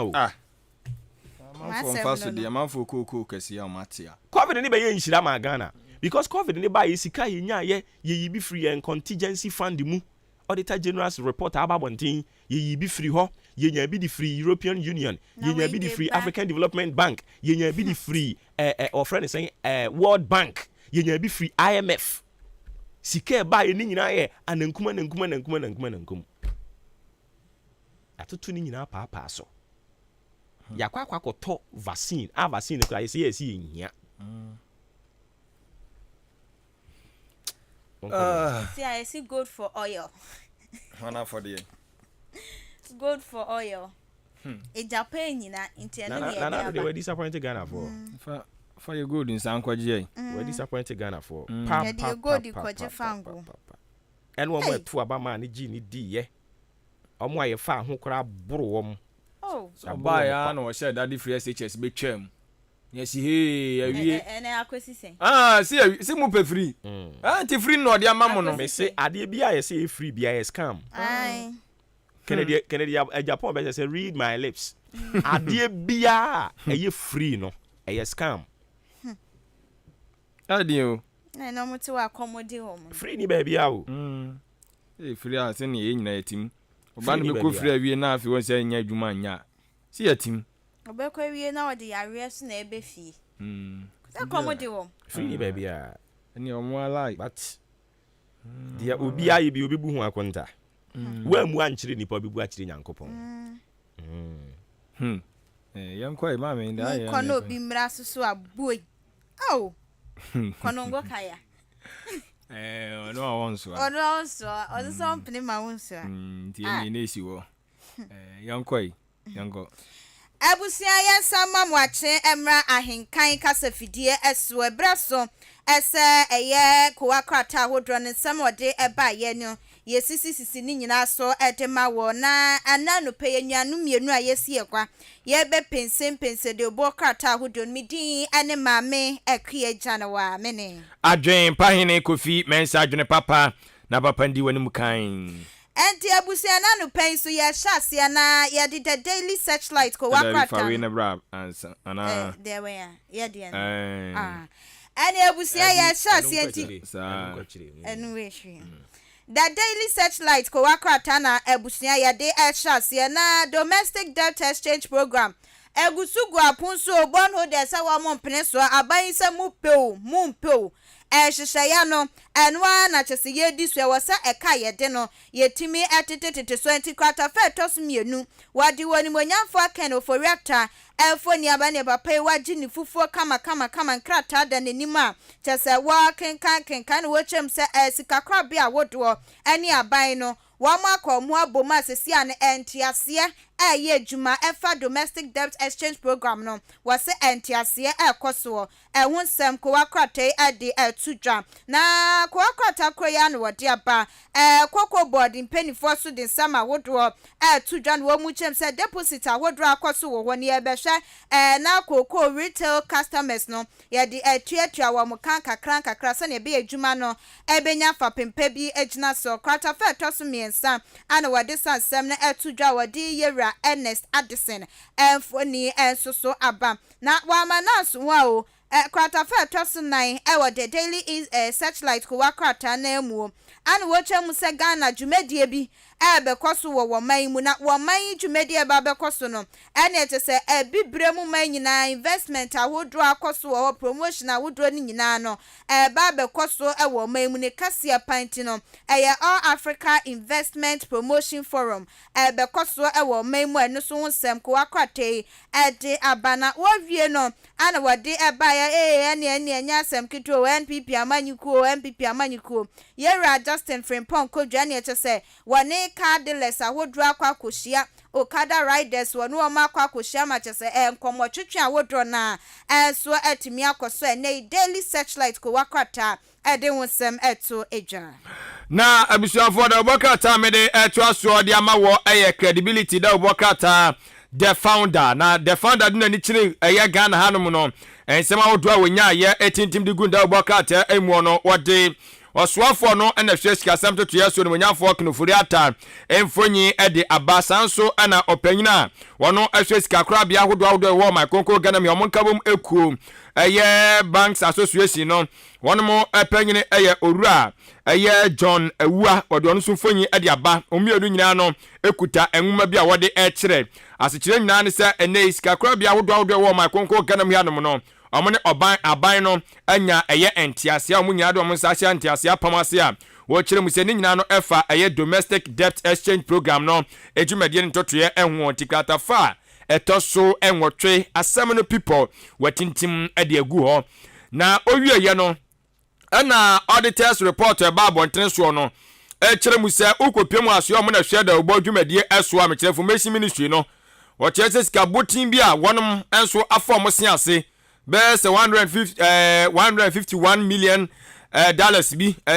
Ghana cedis mum kafra chemu se akwakọ wura ho no ma chese enkrofo no mo akasakasa twua mo ka sa akatua no mu twua wo mo no Ghana mamra ma ho kwan se ewoso mu twua mo ka wa abra COVID-19 gina na mo eso no enti eno ensem na auditors report de baaye na Ministry of Information for kire mu se ensema auditors report for de baaye no there be anya sanse busa no bebusa won mo anasa nu yom de ma wom na nya no mo de ba bonten so tikata feto so nwotwe so asem ne people wakuchiri de egu eho enomo wo wie ye no ana o kire mu ese enei Ghana sika kraba Thai Bank of Ghana so wone sika kraba hodo wo my konko Ghana me commercial banks no wo mo so atiase se ne o behwe na o matua cocoa bills de ama retail investors entiano so sem the boka tai ede aba ewa hanomo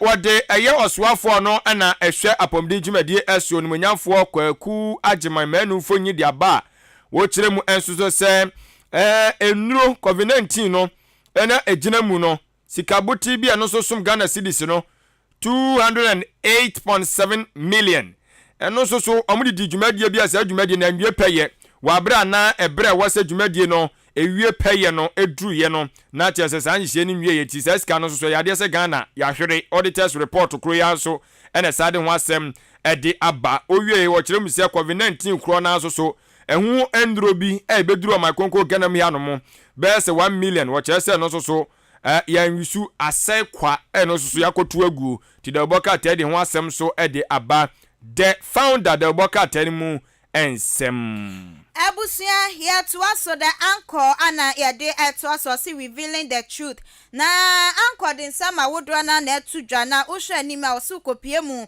ewo GIS Ghana Immigration Service ana etese tension bi parliament mi wase bi ama ne homene so wo no abusia nya asem ketua ni nyina ne se wo maketua immigration for na ketua no ya tete so deduction bi atimi akoso wo ho ne yanka wase wo monsaka no abusumi ye ba ye nya sa ya tete so enti wo mani abri ye papa wo monti ne enti a wo maketua no ya tete eso na so eno so no ko wakrate de wonsem anyina etudwa na wo wie ye ana wode yewra Reverend Owusu Bempa ni mfoni ba ye krata fe to semiensa woni monyamfo Samuel wokujeto ablakwa wono so de da ha kama ana Reverend Kusi Boaten wono so de da ha na ensema wokuchi di ba ye no wochem say Reverend Owusu Bempa na sorry ana ne wo mani age a wo mu bose ene wo behu wam siri hehe wa mabo mo sem na wo mo siri sa akobisa say wan na mo siri no wan na manya ne ho asem kanya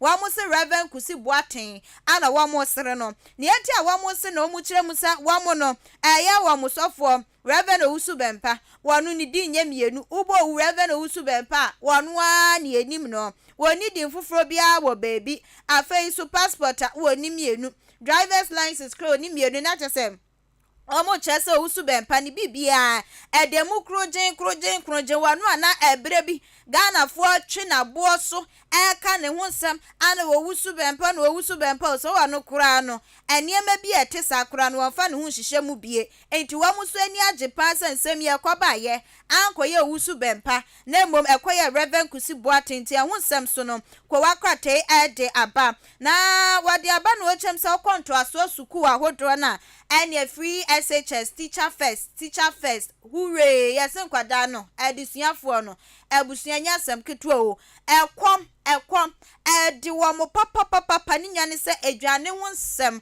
aso atapie bie mu afi etwemu ho nsem be ye de dwane yesesi afifufuro mu susu a edwane ho nsem akwakoye bebrenti edisuafo no wo mu sukom wo mu se kom de wo mo panti nei wo ban wo nya kwaya na afi no wo ba bekwa eya na chobos no wa ma edwane akomba nkukura no waka de ahyem nyesa wo kosku a ekom ebede no de ankoko wakrata na ebusia na no peyi wo de ensem yi etu eja na the business analyst na se chirache yadru eye dwadie emu entotoani mu pese mu da obokata emu na the business analyst chire mu ese o my konko Ghana betime to bonnet meje na moso na metime akonkan e wa fimpino ene aduonu miensa emu dia na che se wo se net export no e wo se yehwe ne emu ye ni ekọ no pa se de be ya e betime enso aboa me no metime akonkan ana eye fintech solutions wonum ede aba na wonum awie ya pe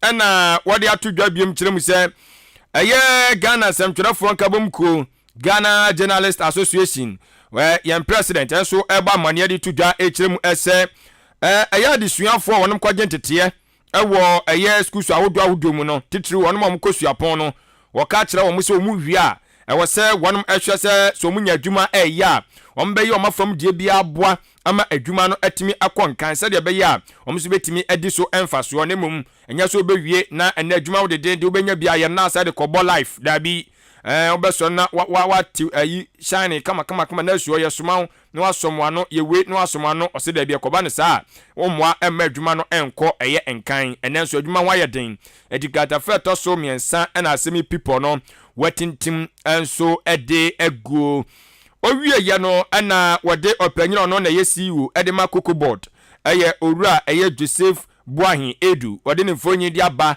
ana wode koko isusu bi di asum ya te senya agro kaminya bag ba ko pa burade kano pe kamadidi me na me kro no na enso be de ya ko be do unya ti da oboka ta di eye koko ni bi su di aba ana wode tudwo kyerem se so mo hwe petakram na omo hwe koko dwumadie no ewa fimpino ene aduonu miensem a omuni se o eno ma betimi akonkan pa koko akuafo bete de pa che se enya agrusa se omu chem se koko board panfo timi abomode a ene omo ne Bank of Ghana skakura batan no ene eye skakura bia hodo Ghana akambu ma ene omo eba beye totoye amenoma so atimi afa ne ntoma pafra na se akonanim ewo eye koko dwumadie ne totoye enso emu mana wo debt exchange program no so ho no ana orura inu safusenia ono no enso so ankane na oyo soafo hwe ensase na obade na mapa wo eye emuni yeso ode ne fonyi ede aba na ono so di tudwa kire mu se sa debt exchange program no esanse aban sebsebe mpradu asa ninim die enyina asa ewosikasem tutue mu nti ana akokfa sa ha we nyina de aba ne Ghana sikasem etimi nyina abda na ye bre ana opese osanso ewai ebre no sa de soa Ghana for pese we de odi nyina soa ye kora eno so de ya de se be ma Ghana for ko mabu a che se wo kire mu se enya de papa eno mu ensem de boka tai ede aba ensem treni ba ko a wono na adwuma sombo pa owura Kwasi Pratt Junior the insight da obokrata no wonom samfo panyini eno no wono so akasa de atudwo kiremu ase auditors report no aya asemo wo say asem pa no adadi pa kirese Ghana sika pa ye hwere no emra pa na ka ye adwuma ne akyeche nkrofo bi di o mako jejira mamra na no ne atwetwe o maso na ka ya chinchim o musaje ji sika ka Ghana ka yuska ka no mako nanim we the business analyst da obokrata ni mu ensem Ebusia the Daily Dispatch ana etwini so factually reliably factual. Na wadin sama wodro na bani mapeni abedi eche Dr. Mahamadu Baumia. Ni infoni da haka makama na sama wadiaba no che musahwe digitalization ya na mapeni abedi eche wakan wasem ana beboa mo mine tumpo ebiso yempebuso ana emra ebaye wa musa beboa ye papa pene ukọ baby kra ne ukita ofona utimi hwa so Google map baby opese okobia edo bekọ akodru kama ana wo mu chemu sa digitalization no wo ba West Africa bibra to ye mante mu de ne wo man Ghana yan ana ye hwiri edikan ye pa ba ne digitalization wo sensema ya kwadali ewo mu panti no yan so ya boya baso eno dispatch ko wakrata ede aba na wo wi na wachasa NDC amanyuko 2024 wo mo be prine wo betu franka ene emebusu mimu a wo mu kojana chese esa abato ni nyina atumi akoso ana wo mu chemu se wo pani ba kwa wono no wo mu hyada nim se wo be pribi ana se won pribie eye ekogabra wono no won hyada na nedi ana won hyada si supopi eso abato no kura mekojina bi na matom so aba sane bi adachi bi ametu frank antino ehun nsem su ko akrata edi tudwa kwata fe tosumienu wo kuchi nsem ni nyina adegu na kwata fe tosumienu wakra na ana wade Justice Said Kwekujan enfoni aba ene Amdia Muslims Mission Ghana wamu di jumedi a wodo ahyehyɛ so a wopeni wamu tunsa efren na sensama wodo wade kwakwato dwa 90th National Annual Convention ase sama wodo wade kwakwato dwa nyina efutu a wade ma Ghana fo efutu a wade ma yenwanu muslimifo ene Kristofo nyina no ko wakrate ekuchi ni nyina ehun sema no pei wade etu edwa na yakuyanim ewo eye daily guide the obokrata no enso emu ose eye Ghana for apede the obokrata Ghana's favorite newspaper na wo kyeremu se ajabi na waku eye oba na je papa bi waku ono ankasa ne ba bema atese the obokrata de ho asem ede aba adaya wo kyerese akora no ye stubborn dudu Ghana akra na so odi ti waku no na wonim de wo ye on papa no nim ne nkura bim de ye si asi akra nsi oni asabi wo se see before a man will know his father was right, then his son is also thinking he's wrong. You know, as ana upeni no bo se ne catcher wo no kra na wo ba so oka wontie now they also weku ba me minyi ni se no ntia bibi tatu o mo hwe ai asem ni se oba so odinku enti usimeku no waku no ei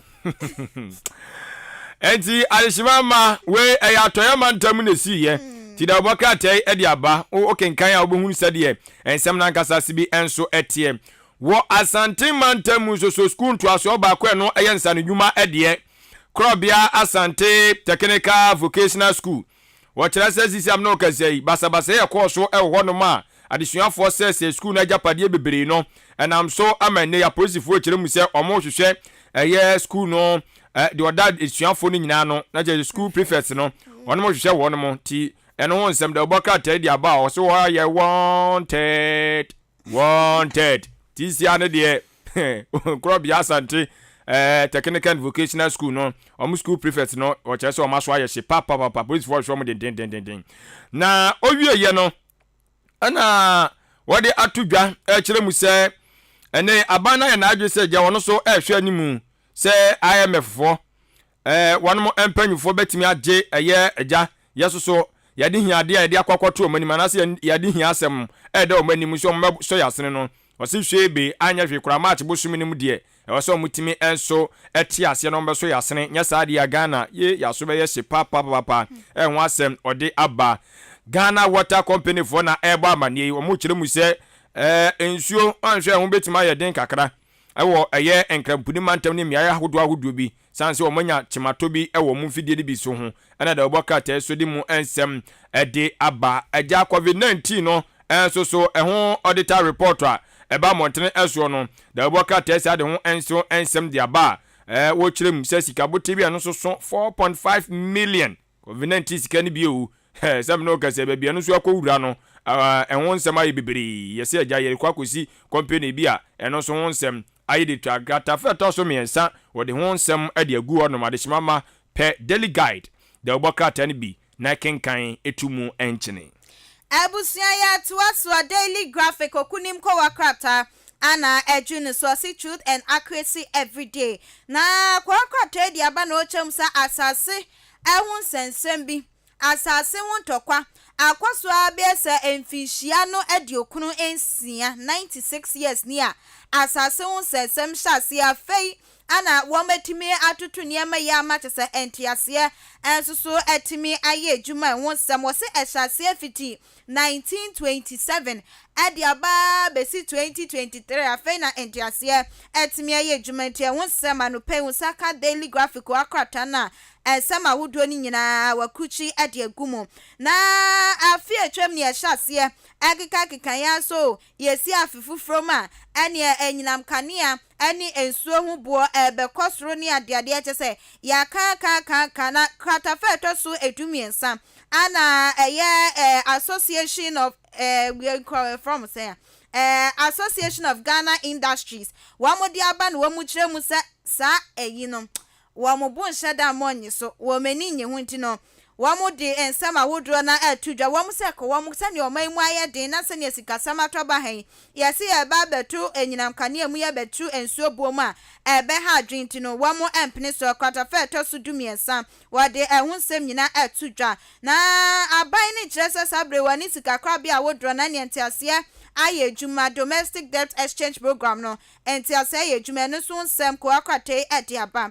na wotwetwe mu na jese public account committee wam kwatena se esha se din sama wodo tututudwa ni afrekuo we no wamode aba na wowie no wotwe mu sehwe wo man Ghana nkoa no hu project a edile wo man mu ya sha se yenkonko wie ni atuna jeje mu ni akwasha fofra se ye wie ni atuna jeje mu wo se anu nkoa ho ka a Ghana ebo 6.5 million Ghana cedis eno na chise ye boy no so ko akwate ede aba na wawie na woche mu se a doctor for ade tudwa no mu chese anka 2030 enu na ka rabies nkrama yade no yetimi atu ase afro man mu so esa niema bi a enkoye ani ye mpanifo wo mu di enim no wo mu suban ne ye bi a wo mu eda ne di no ahwa na yade no yetimi entu ase daily graphic wakrata ne nano pay wade ensemi etu eja na adeshimama yetu ada wakrata na mboboso no eso ede amount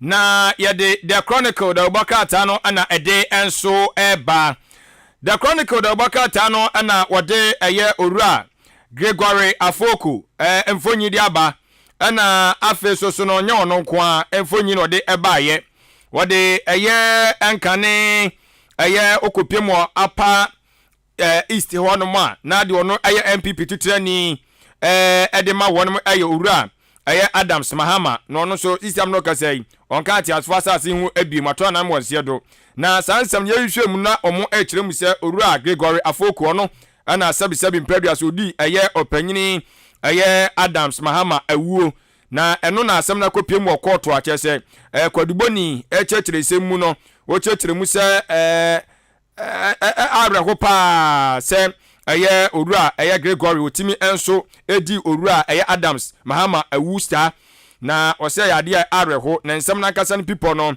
wakuchi de agu kata fa toso mienu ne miensa ene ni so eso ehun asem no okọ na unya eye the chronicle de bokata na wakenkan enso ewo na etimi aboa wo enu achi no okiremu se enei asoye awomo ana ehwe eye nkronkro enketua ne eye adantama mamuo ni dwumadi ne totoye eso eye Ministry of Local Government wonom so wo chese sikabuti bia no esom Ghana cedis 285,000 Ghana cedis no wo chese empenfo etim so mo hwe na se sika no mo san famra ai sanse awura babia eni kwase ewura entiwe wode osoafo no na hwe local government dwumadi ne totoye eso owura eye dan botwe odi nfonyi edi aba enso so ewo hanom a eho asem okọ na onya da wakata betima kenkan na no ma so etimi akonkan edi ama wo na sanso so na enei eye Cocoa Bells so a Ghana Bank of Ghana for ajatum so mbehwe na omatua no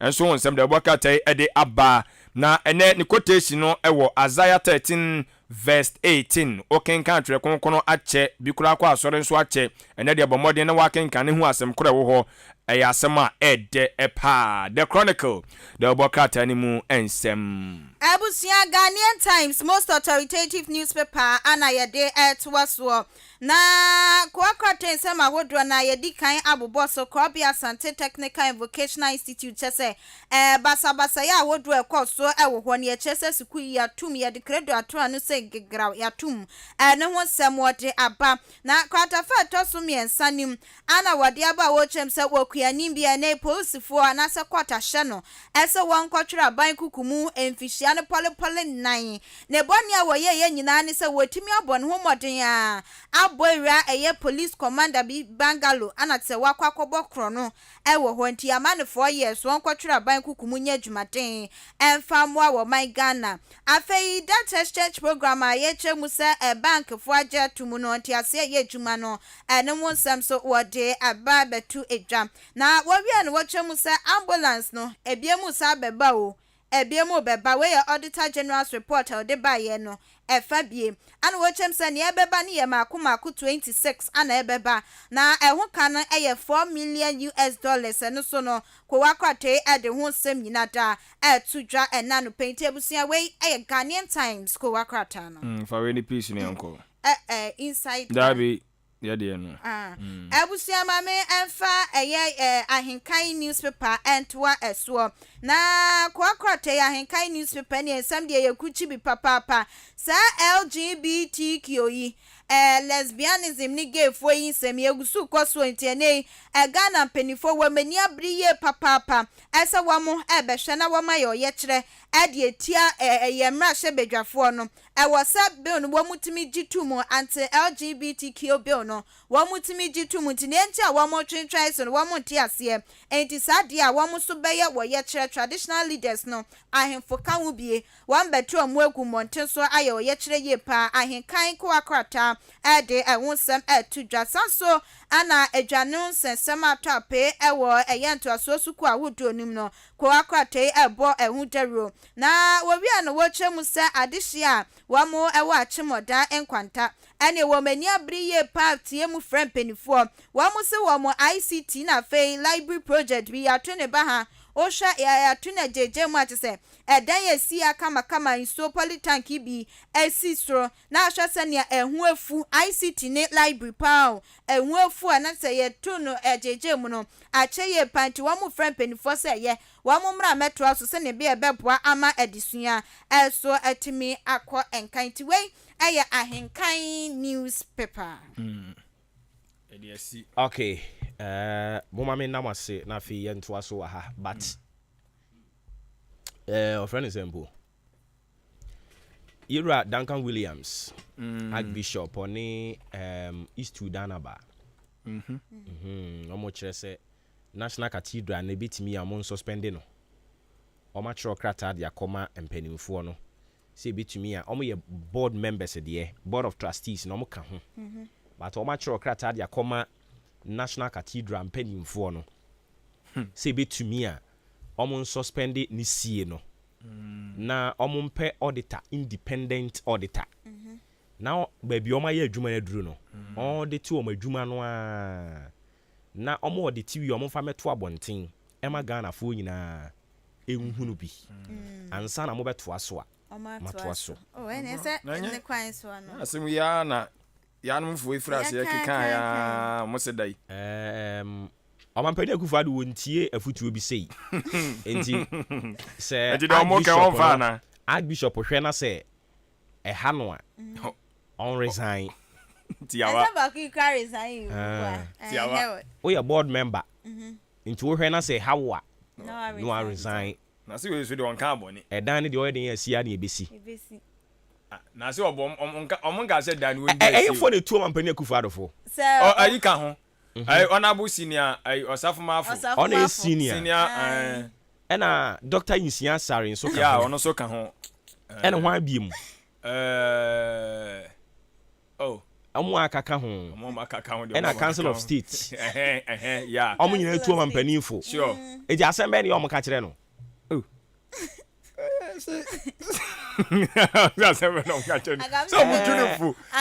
Na yenya we say, yenya ni say. Eji baby aga na ejina no ye omu afutuo no no. Oh, yeah, sure. Baby say Council of States no so why na kan bi. Some ye to aba. Ye to aba yiyi nkrofo from 16 regions no. Now Omampani so by Ghana mra no. Ama na kwan ama na appointee. Minim sa mo mi sa why mo na kan so Uba Eastern Regional Openi no ejina ya name your friend who Openi Kofi Anson. Yeah. We sikani pa waben. Na mi bisa se omo na etu Omampani fo ana omo kan wontie. Eno na mpese mi. Omo na etu. Tu na se memfa.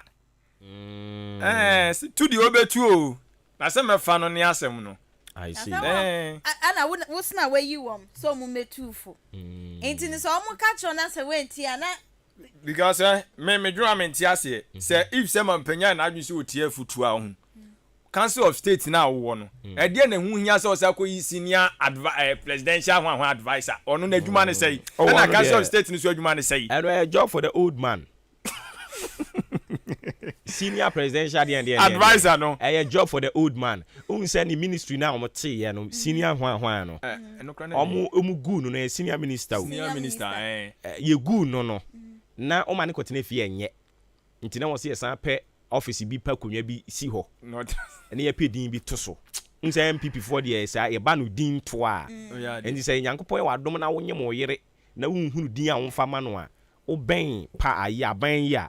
Obetumi ama wudin yes unse obi owo mu bia nim se ne atu din enti na no papa tenten wono nso so ba o se GTP unse omo nim din to pa ena kire ofo yin se BMW omo de ba so e de na emu nsem na ya na e that national cathedral no Christopher wo mai mu koba ne se yesuma yenya baby nsuma na National Cathedral de that is the purpose. National Cathedral de yesi cathedral eye say yesi cathedral eye but the right thing no it's not like no there is no right time see yesi cathedral you will never get that right time now wo kan no kakra yen shede ni right time because we are near Ghana ahokyere wo oman mu nyina ntimi nkwa nsa na waka se mi bisi sure but enema mo ye de asi dan no eno na e de questions no de ba no and but the thing is enkrofo na o person omo boa ma wusi no omo ma ye ready and I make us say CCA sika obe pese odi bi ko si dan no unua bi wo fie unya ya nka de ma ne di ye so that say enti I was so utimi mia wumu na utimi take decision so that here said ya me pesa me ye ni but say enye wo botom sika ne de say ya wan see the kura na me hu ba bi ofa free ye nya wo de aye so that here say ya wo personal money Omampani ka se obesi cathedral no e no wan kasa ka say me botom sika na me di besi a ohun ya kran ko kan sa na ko afa chi akofa Ghana sika de asi na se ke be hu oh yeah sure okay be hu ye be hu na je so hu an utimi nye hu die ke be hu Ghana de udis kana ye be hu o naka iwo kruje to nti ase sa honorable no you're very fine gentleman honorable hardworking but yeah we have any cancer they say anom say he's a threat to the NPP the president say the entire MP before now he is not any threat say the entire omukasa ne say say ano Omampani ko baby ano no de aba ana mampeni the plane wey I was who jai sadia no sadia na oye na was who jai because wo aba be ye minister pen ututu kwan I say immunities here what minister die hu nyina no won so enjoy no time no ye de calculator ne pen to na kwantuo ho wo ye minister utu kwan se nsuo the entire ministers no omo agwa still omo da su kurekure mu no that is enjoy na yes sound ya dey free ye hwe free any do no da so konkon ho do enkofo bebre o mampani eji o mu dibre ni film so o mu nyina beti agudem o meti agudem sisi ano e minister no tenemu okuje to obeye deputy minister o enjoy same yes nia o ye no ni nyina no eye ye fan say accountability no pese empanimfo no ye accountable to us but yam fifi mu misa say adwen etachiri no eno no ne american ya na ono no adwen etachiri ni accountability no ana oye for political expediency so that's it eno na won si bisa eduru ba bia na wa ya no age ono kwa ediun eye adwuma na oye ne de no ano no but eduru ba bia o ya no age ono kwa Saje ko anu akopen be bia ta no aka na anu atum ya no age ono kwa ya sebo endi ni nyina ye ya solid dan ni nyina ye endi ayi archbishop ni omo akaka ho omo de omo si fam aso omo atro krata yes omo atro krata de akose omo hwe na omo nye bibi mfa emfa ehun omo nya ne sa na de aye ndie na project yi obo de ade ba kwa me hwe ni say entu gire se na na anwie na wo free so a obi beto aso ho na eto aso so obi nto aso se so man na boka wo na Ghana free ball ka ye ne auditor general's report won kinkan bi makenkan eno ne nye kan bia bia enti won ti asia fa mo ka kotwe nurse ensa enti croford da ye dugu ye nyina ana obo ye mo papa ne no won si ai se be ye ka de mo ye mo na so bia ga se o mu anu mani nsi ana wo so mani nsi me de na me se me mo ano ba se be ye ka de se o mu anu se udi nsuo na ebo ana se wo be twe bo na o ba si bitua dro futuo obetra no makaka na fo nyina ya moa se me de no me boda uru enti cathedral no se na me ka no one is against say ye see cathedral cathedral ne de ye anye bia ye nwane mo muslim fo omo so omo national mosque enti se Ghana ye nya cathedral e de ma Christofo mpo a eye and I believe say cathedral nkra se no mu si no omo wi nya Christofo nko a na betia kwa program ho dano papa bi bisa asem say ese a mystery for no national mosque yes you ba be si national cathedral enti se dachi ebia na obi so abedi president ne be ono onye muslim onye christian se Ghana nsum ne ye miensa ana traditionalist omo omugunsen enti ono so ba no ono so kasa o si bibi sa de amomo ye mpene adenti na die enti na obi si sa de aleti na za de za anya ni ba ko miensa ne ye wo nya so miensa enna ya dia tumi ase Ghana ye hye o so miensa wa anye se ye so no nkyere se bibia ni a obetumi abeye yesi ya wade nyina ho kwan but enye nyina ne fata yen sa woti he aduane bia wudi but aduane ba ko bia ukodi a wodwene ho pa zaraze because aduane no udi a wan hwe ame a wo be me no yembe hyew ebi nsu ana wonya ready sa wo be me sa ame no nti wodwen ho zaraze wode ho ate ase de ate ase de so kuzo a wo ka ba so wisi ye enti the fact that say you see national cathedral and now na yi papa yi ka kwakubu nsam say enti abosomsom fo so ka so mo so pe mo national gods yi o pa akwa titi clay ne kosi wudi yi obo mozi yenu mozi mi for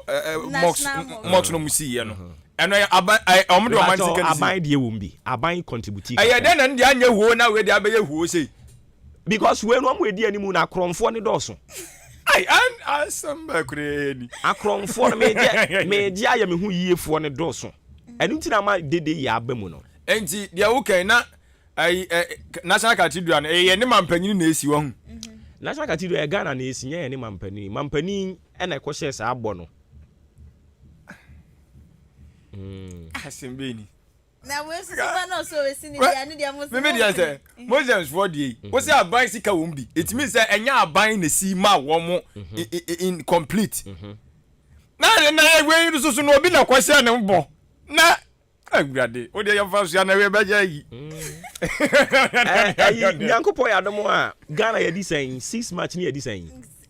64 and I'm there be o ye twam 64 sa 65 yeah ana 66 mom hey mon check you na ya ko ye ni mo mama hwama we Ghana na mama emoje enwunu ni nti enimfia wadi kura no o hwehwe kura de ko hin nimfia wadi kura mpo ye nhumpo enti mahuso mo press wo ho no mo mon check bra na Nyankopon ya dom a afiwe die no 66 afiwe die ne de call voter region Independence Day no anti afiwe be 66 and 66 na ye bedi ye de be call voter region na yakọ celebrate e wo ho no mo e ya de papa nti eno de omu yetu o mampanimfo no eno nko ade omu nya ne yie omu go so entu ni sa aba Eastern region Eastern Derby. Enyamai.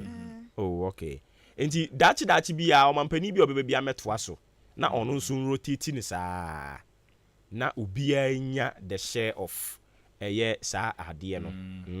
Aboa. Na enye kama pa. Enti mame na wase omanfo nso etete amasaman kwan ho woni nsam wem kwan so no. Ye dwiri dan ni gusa. Mo dwiri dan ni gusa ya breho. Nsawam.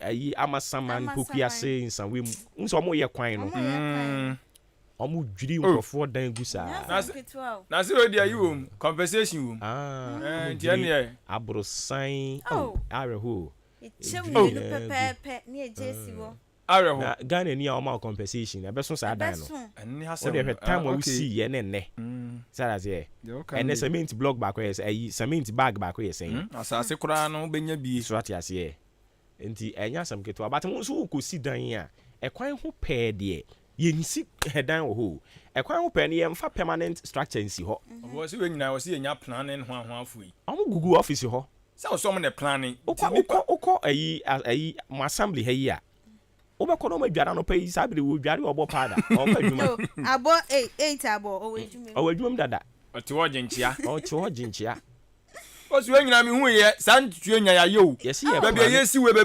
we mfa we ma ha nti nipa no obeto na se ya twere bo se ha ye nye we wa ha na so obe ya se ne ne ye hu se ye nida ho ba sa plan ni nyina nkoso ye wie de akɔhye DC ni MC any MP krofo si dance si nsuom ye won krofo ho no wo de hwɛ auditor general na eba tie o he mo ma ye hwade o auditor general's report na eba ye no one common thing I mean hu ye ne say Ube ya si chief director, principal spending officer. Man who politician be out. Minim someone taking note of Auditor General's report na. CSA be the same Ministry of Information ya o ma sema bayi. CSA information department. Yeah. Information department ni yesi the director oh ya mo kwadwo upon grumadi. Enti safo no omunye omo sia so omunye politicians technocrats fo no a wo mo hihye mu no omo di money no omo di bone no mo di good politicians ne so because we ya kan say insem ni a wo tworo krata ne dia babonten ne tworo a onkofa sa principal spending officer no mfoni mfa metare ho dabi odi kwadwo pon kroma mfoni no de betare ho say your ministry ministry director no wo ho ono odi sa nyamra nsem no ono edi sa sika no nti hono mo Obama ba beka chese yam build strong institution no hono mo na wo se ye de aniko technocrats o se creative no o mo hihye mu no o mo di bone no o mo di bone gudi so de o na bi ono ma de no be bibia wi report no de be brew wo as a minister o nim bia because your minister bi hono ma ministry no kra de wakọ no unye expert wo ho you don't know anything about it that as here and say minister bia ye bo minister bia din no oba office ya obetimi I have familiarized with eniema ekoso ho no mo aye for 8 months from 6 months to 8 months and sana we hunu ministry no wo mo nwumadie no mo niema ni so Enti a free sa first month na akopem 6 to 8 months na odi be hunu wo mu nwumadi ani so no. Eye sa wo mu a staff na e wo ho no. E na e run ministry ni ye bibia. Enti ye disikari ato ha ye duya ma we ni nyina ye omo so me technocrat for the civil servants for no. The so called we are not politicians for no. No mu di bone na Nyankopon hwe mo. Nyina be nyamo de. I will talk. Yes, we Nyankopon sem. Dwuma wadi be di mu no. Na ya show bia na we sit down yes kwan ho. Ohu dan no enya dan ketwa o. Na face some years to come. Na se check the strategy omu use ni say. Me no a me kokọ me si dan no. Na me amasa afa ho abetworo. Stop work.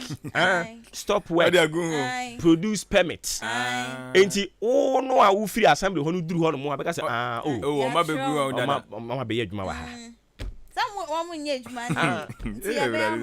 Enti me no a me si bi dan no a me ya you know, ne me amasa atworo wo ho stop work. Produce permits. By Bureau Central Municipal Assembly. Na me de gu no ma share that church date nyina de gu ase. No ogusu siko. No ogusu siko. When you ba won so na fe we si awie no wa plaster sa ade ne so. Wa paint no dan hyem. Sa for de okay well. Ebia na me sa permit for de. Ya twere gu na say eduru se bebu agu a. We anwumablo be ne wum. So wa so na ede na wo de asie. Me sensu eden mo asie sinsu so nyina wo se by now ya dwuri ni nyina agu. Yeah, change June July. Concline ne kokohwe. Si June July a what say ya o man ya ye nwen. About June July put. Ya ba drink ube hu se Ghana for a drink pa this a problem bi abeta ho. And also ya ma solution da. This a problem bi abeta ho. We all the general report abai. What there fato radio stations are Ghana. They are all talking about it. Now your friend PPNDC we will never do that. Your friend PPNDC they are assembling you all the time yanka. You can send for DC ka. You can send for you say. Now onu su free say your auditor general's report 2012, 2013, 14, 15. Omo na no omo tie akonya so. Nti ye be ye be toss ni say ya. Mame na mase na ye ntwa so wa ha no. Ye si ye di akira ye nko. That's it. Abusia da obon krata mo so no na atwa guo no. Hyene nso fama me say dwumadi a wutie no. Wato ne din se Maakye wa fra me Obuoba Ofori Amanfo. Ye be kwa homa ne so na fe ya hye ye nko matwetwe no. Ase ye ne Dr. Ni Amu Dako kwa akobon nkomo no ye president de ma African Reform Movement. Eja Dako ti me kan FM so ni Maakye. Yes. Me pa cha pumbo ko de. Good morning. Good morning. I'm very well, and you too. By God's grace, we are also doing very fine. Thank you. Okay, so I've just been told that you're struggling with a tree. So what we are going to do is we will blend it. You can speak English. You can speak. I will speak English. Exactly so. And at least you can also try your best if you can. Yeah. I'll try my best to explain a few things in Chi. Exactly, for the sake of our listeners. Yeah, absolutely. I was telling the other guy that my mom worked as a senior nurse in your general hospital for 28 years, 1970 to 1998. And my aunties are still there in Asimodan. Oh, okay. So it's my second town. It's your second town indeed. So you have to use a language that they can understand you better. Yes, I understand. I understand that part. Super. Okay, inti anope yan koma twetwe ni nyina no will be around domestic debt exchange program. We've been told they say more express more. I don't know whether I should call it revulsion. Yeah, exactly. I'm just say it is not a solution to our debt problems in Ghana. How true is this about? No, it is definitely not part of the solution, not at all. And you're part of the solution. You're both seeing a problem. No, it's not part of it. You see, debt, of a low deficit. So, for instance, in the 2023 budget, our total revenue is 144 billion. Okay? Our total expenditure is 191 billion. So we have a deficit of 47 billion. Okay. Where are we going to get a 47 billion from? Either we go and borrow more money, or we print more money, or do a bit of both. You see what the problem is? So as long as you are spending more than your income, you have debt. And that's the fundamental issue we are facing in Ghana. Where are you going to get it for 7 billion from? You either go and borrow more money, or you print more money. You print more money, you increase inflation, you weaken the city. Full stop. And the cycle continues. The DDEP is not debt relief. It's debt restructuring. So, Chief, if I borrow you 1,000 cedis with 10% interest, you're supposed to pay me the 10%, if it's 100 cedis, at the end of next month. Then you come to me that, oh, boss, can you extend the payment of the interest for me for 6 months? Whether I agree or not, you have defaulted. Because you are not able to pay me the interest as agreed upon at the time I gave you the money. Or to me, pay me the interest as you agreed time, no, you sign the agreement. Okay. And I know that you cannot pay the principal 100,000 cedis and the interest. Why? Because what led you to come and borrow from me, you haven't changed your lifestyle. You are still spending more than your income. And that's what happened. When they were begging everybody to restructure the debt, they brought a budget with 47 billion deficit. They're going to borrow more. So how do you pay the one you are owing before? It's not part of the solution at all. It's just like APC, paracetamol, from the witch doctor IMF. We've been there since the 17th time. They declared the same prescription. It hasn't worked. And it's not going to work. It's as simple as that. The danger is that if they move from restructuring to haircut, which is different, haircut is that they are reducing the value of your investment. So if you have invested 100 cedis, they'll come and now we change the 100 cedis to 85, like they did during Akufo-Addo regime, where they changed every 100 cedis became 85 cedis. That's haircut. Or the Rolling Stone, when they seized all 50 cedi notes, that's haircut. Now, if they should do that, then they will destroy the financial market because nobody will have confidence in our banks anymore. Nobody will go and put money there.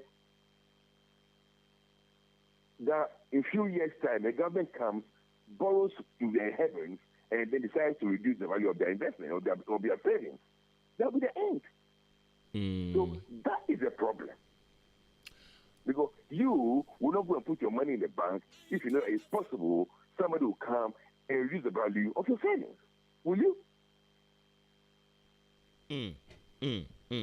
Okay, so if you are against this method, what would have been the safe haven alternative? Look,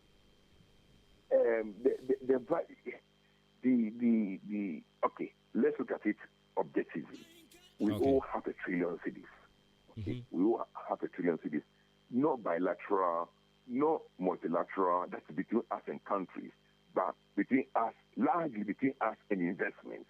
So these are private who we owe. They cannot forgive us. That's the problem. The HIPIC money, where Kufuor was giving 56% relief, was we were owing nations, wealthier nations, so they could forgive us. These we are owing individual investors. So that's hard. But what can be done? The first, if you understand a bit of medicine, you know that the safe point of treating somebody properly is diagnosing, checking the root cause. What we have here is spending more than we earn. So, for goodwill from everybody, you bring a budget that shows that you have stopped that behavior. That look, I know why I'm where I am today, and it's thing of the past. Behold, let everything be afresh.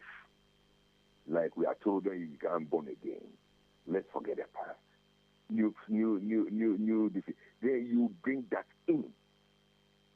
That, okay, my income is 144 billion, and I'm going to spend 140 billion. I have surplus of 4 billion. I'm a good boy now. Then you go to those, you show it. Please, help me. If you can help me with 20% of what I owe, you go to America, wherever I want to go. If you can help me with 20% of what I owe, I'll continue to be a good boy. Next year, I'm going to even bring my expenditure lower, and then you help me a little bit more. Look, no country wants another country to collapse. That's what I'm saying. Mm-hmm. Because we are trading partners. They sell things to us, we sell things to them. If you collapse, what would they say their things? So it's in everybody's interest that Ghana survives. But not this way. You cannot borrow whilst you are spending more than your income still. The IMF says it's going to give us 3 billion over 3 years. Even if we decide that the dollar is 15 cedis today, the 3 billion is 45 billion cedis. It is more than the deficit in this year budget alone. So they can really give us all the 3 billion we are still owing. So when I say it's not part of the solution, it is not part of the solution. The solution starts by cutting your clothes according to the size of your material, by living within your means. Because that's what has taken us to where we are today. Anyway, the solution is not deferring payment of interest or dividends on people's investments, or even taking a haircut of 15%. That will give you about 20 billion. What are you going to do with 117 billion in the domestic market? We are domestic. When they announced the DDEP in December, 5th of December, the value of the DDEP was 137 billion. How much? If you take a haircut of 10%, it's only 13.7 billion. If you take a haircut of 15%, it's less than 20 billion. What do you do with over 100 billion that you are owing people? You can pay. Because right now, you're adding 47 billion in deficit. Is that a joke or what? I see. Yes, I get your point. I get your point. But it seems like almost all the aspects that we have been talking to pinpoint what you have just mentioned. But if it is that easy and simple, why has it become so difficult for the government to adapt? Well, that's the question you have to ask every single African government. And that's the question you have to ask every single Ghanaian government. Culturally, we all say, oh, nobody lives on his face. Culturally, that's the way we live our lives as individuals. Nobody lives on his salary. Everybody lives more than his salary. And we take it into the government. The politicians you see there, they are not from heaven. They are from amongst us. And the same mindset we take into government.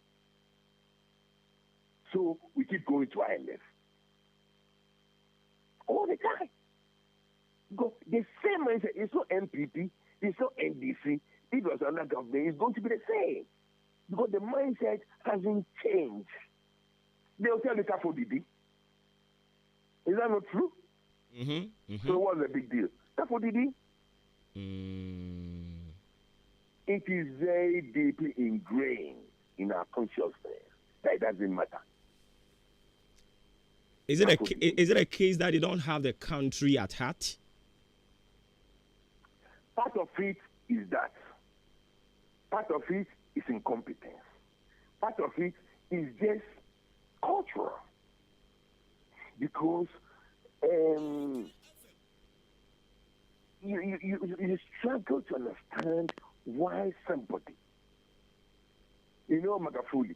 Magufuli came to Tanzania, and within one budget cycle, you drop the deficit to zero. So it's not that difficult. You drop the deficit to zero. Kutu Acheampong's time, the city of Kutu Acheampong, he never borrowed money from anywhere.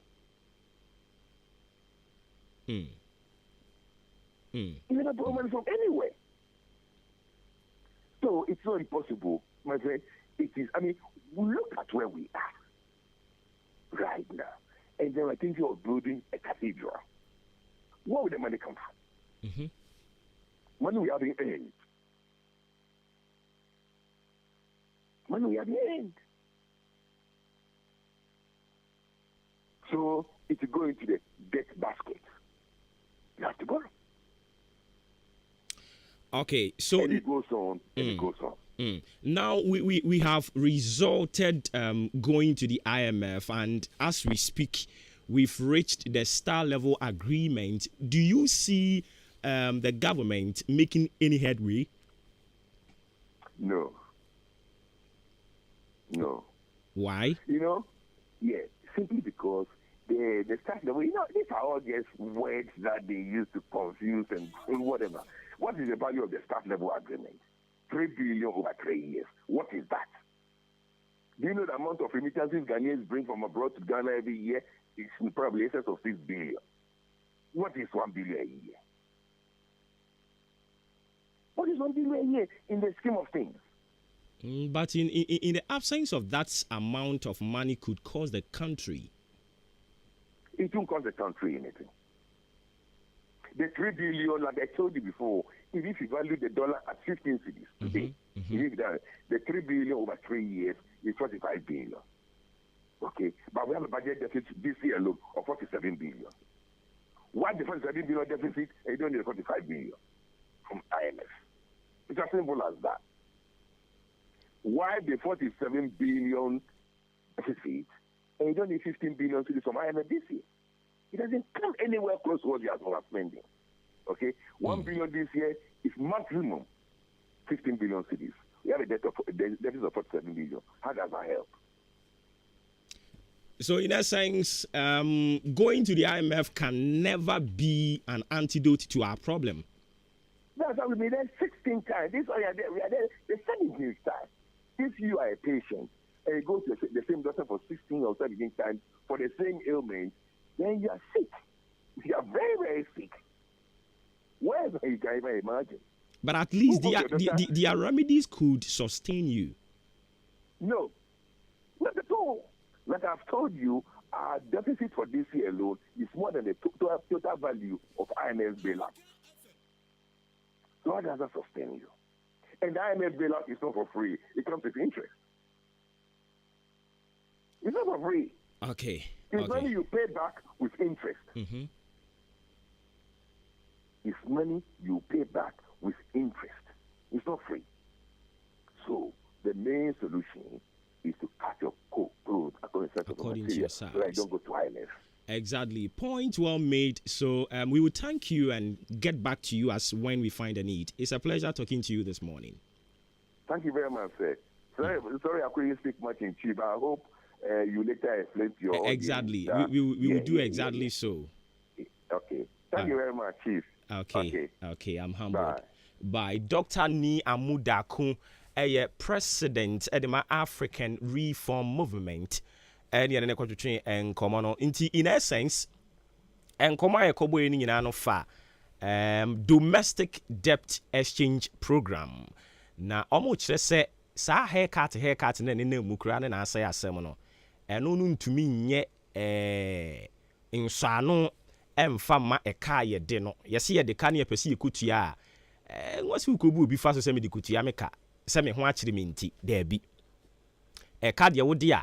Ofa kwa mpaso na wodi atua woka na kwan yen nam so sisi apa ne de doc kyerɛ sɛ enya de bɛboa yen ama yatimi atua yɛ ka ne nyina awie wa kyerɛkyerɛ yen nneɛma ahodoɔ bi ɛbɛyɛ o kyerɛ sɛ nneɛma bi a aban ne yɛ no wɔso ɔno ankasa tena ase na wɔtetetete nneɛma ne bi so ahu nneɛma ne bi wa wɔtotototɔ a so nim fa so so wogyae ɔsɛ sika ɛwɔ nneɛma bi bebree ho a so nim fa so wɔ so wogyae woyi ne do free hɔ no mo a sisi yɛ national cathedral kra yɛ ka ho asɛm ɔsan kan yɛ sɛ no sei no a wode mo yɛ me den mesi onso zo ni tro wobesi ko fa sika wɔ he na mo se mo de akonhomasika afi nyina mu o akonhomasika mo ko bu ho konta no eno ne nam 47 billion 47 billion no mo so sika mo di mani to se mo jeje akra ndu 47 billion no IMF de akra mo se mo kwaje 3 billion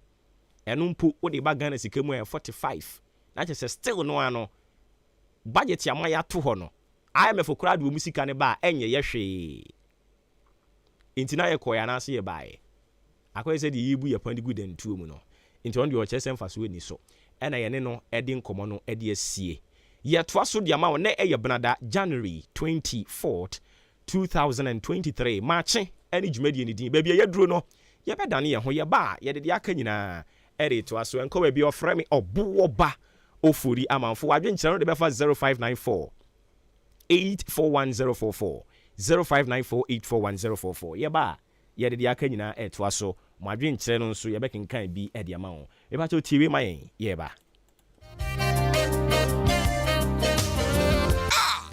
supermarket ha mamani ati pa ebraba Charles we and the fridge we dey me sha every Ghana ha hey asani awo yo di for wan ne pepepe every Ghana ha fra broche na mum ya dia broche bagana WAS Bioengineering Ghana Limited akra niema bi to say shells fridges trollers basket afa sales decks e mai 24 nyina sa wo store no eye shop anasa money nyina wo benya wo die shopping mall ya me ko mo nchanya Charles ombetimi aba ba hihye bi wo hode amame se ne wo pen no sa pepepe ha kyerɛ me o mo kyerɛ kwan ania WAS Bioengineering Ghana Limited ewa amasamai enkran wo ben ejapia depona wo betimi so afra wa mu wo mai so 0240530496 and I say 0542325584 0509994592 Sir, me pebia, on bet me the abreme. One bet me the abron. Thank you.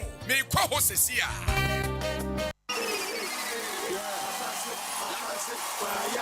Hey, na den e koso amani agi say. What's in so when I think it try no. Vicky pass papa. Even mathematics, onya A1, science A1, social studies A1, English language A1. Wa pass yankasa. Hey, na school ben no. Eni omo yade o. Only believe senior high. Woman man kanya crowd. Teachers for no. Woman penny papa. Hey, me buy ko tro ne de enye crowd. Hey, mass inye. Faniko only believe. English yenye. Faniko only believe. Science so enye crowd. Oh, me say Faniko only believe senior high. Omo ya courses ni nyina. E penny for sister banchinya. E jana kire. Abofra no de o sister ni tia bon na wo hu hwe ya. Faniko only believe. Afi omo mo tro so hwe ni nyina pa. Menua, am afra no ya dachi o. Hey, BC so hwe omo mo tro ye. Say wa pass yo. Say won pass yo. Faniko only believe. Na the sia me ne weka say no. Womo bia admission a womo chi mmofra no. Form 1, Form 2. Konya da ho no mo se sia make say. Hey, enti awofo ani age omo ye de say.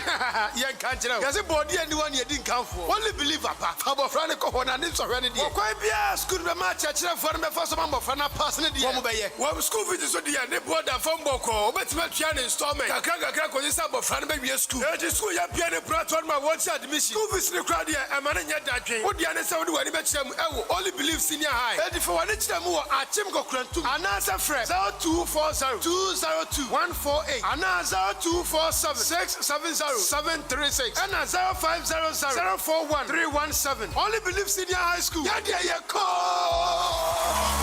Super oh super oh super some cement and the superstar cement and the sisi adie mercy for the contractor for nyina tuaguso and some G's enterprise and akofa sa cement mienu adiaba and to ye mercy ni we a contractor wo be ye project bia and ye some cement and the superstar cement and no necessary water and one day the grade no and ye 42.5 hour and the 32.5 hour na sa ukoto superstar cementa and no say 32.5 n Ghana nyina and no penny cementa and ye 55 kilos ya chow 5 kilos free ninina and ye some G's enterprise and ako fadia back moda some G's enterprise etonto iron raw size baby and unti wo pe super cement and superstar cement anase iron rods ni bie to aton no some G's enterprise ewo akimoda amantra yene dux filling station no and e bon hwe ni mu frɛ wo mo ewo 0243 583190 Say ye kase Dominion herbal powder ema immune system and then kwabo wo nipadua mu ne yeden na ne senti wo tadi yare sun kunimu a ehu adanse bi ne o adron de fine pa manum bi tina me di ho adanse no enya ye se me se Dominion herbal powder de ninia enya amanfo adanse nti na be kanfo ne aye ewo me nipadua mu no eburo madwen ene menti ase so emma Dominion herbal powder empa wo hu da biara da asem no anada ho no Dominion herbal powder enwanso anya wonsu ohie wo tea cup mu na de atreketo ase bia gumu wo twa nseti anum wo wie Angels Dominion Herbal Center won kokko ene de aba apemfo aba aton mo manufo ene nkwada woni mfiedum ye ne de wonka ho dodo afre 054 315 8195 FDA agi edwadie nkratoɔ yi atum One day, no be 2 days. One day, only one day. One day,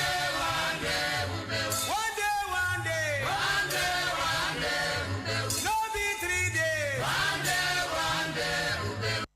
Ghana adisiye Obuoba Ofori Amanfo emamo ache edeba ahenkan 93.3 FM. Repato me da se watwen yen ama yakoto enkraba sima me enson ena abo apa anopa nonkron ehon hye ne nso fon message medi ni din de Maakye men so ofre me Obuoba Ofori Amanfo wa dwenkyere no o de fa 0594841044 0594841044 fafa of abra na fe yankin kan fama on komo no so yegusu a ne akaka ho nyina ne yedie Ghana Water Company Limited me no ka se omo kire se omo be ration ensuo ye ka se ration na se time adum so ne ba so no na ye load shedding enti we mo ye be mo nkane anopa na we mu adasum awia saa ensuo no so yanya ne ntie se saa na mo ba be ye no was some regions in Ghana. Region ben ena insuo ho ya kwa atwe ya fedie. Yes ye babere ye rationing. Matena hano mo aka kire wo da. Se esu ne ban ye kura yen Ghana fo e de te o manmu no. Ya nsesa no a ebire bi beba. Ye be kra nsuo afiri amanone ne abenom wo Ghana ha. Ebre ne na ebubo ba no.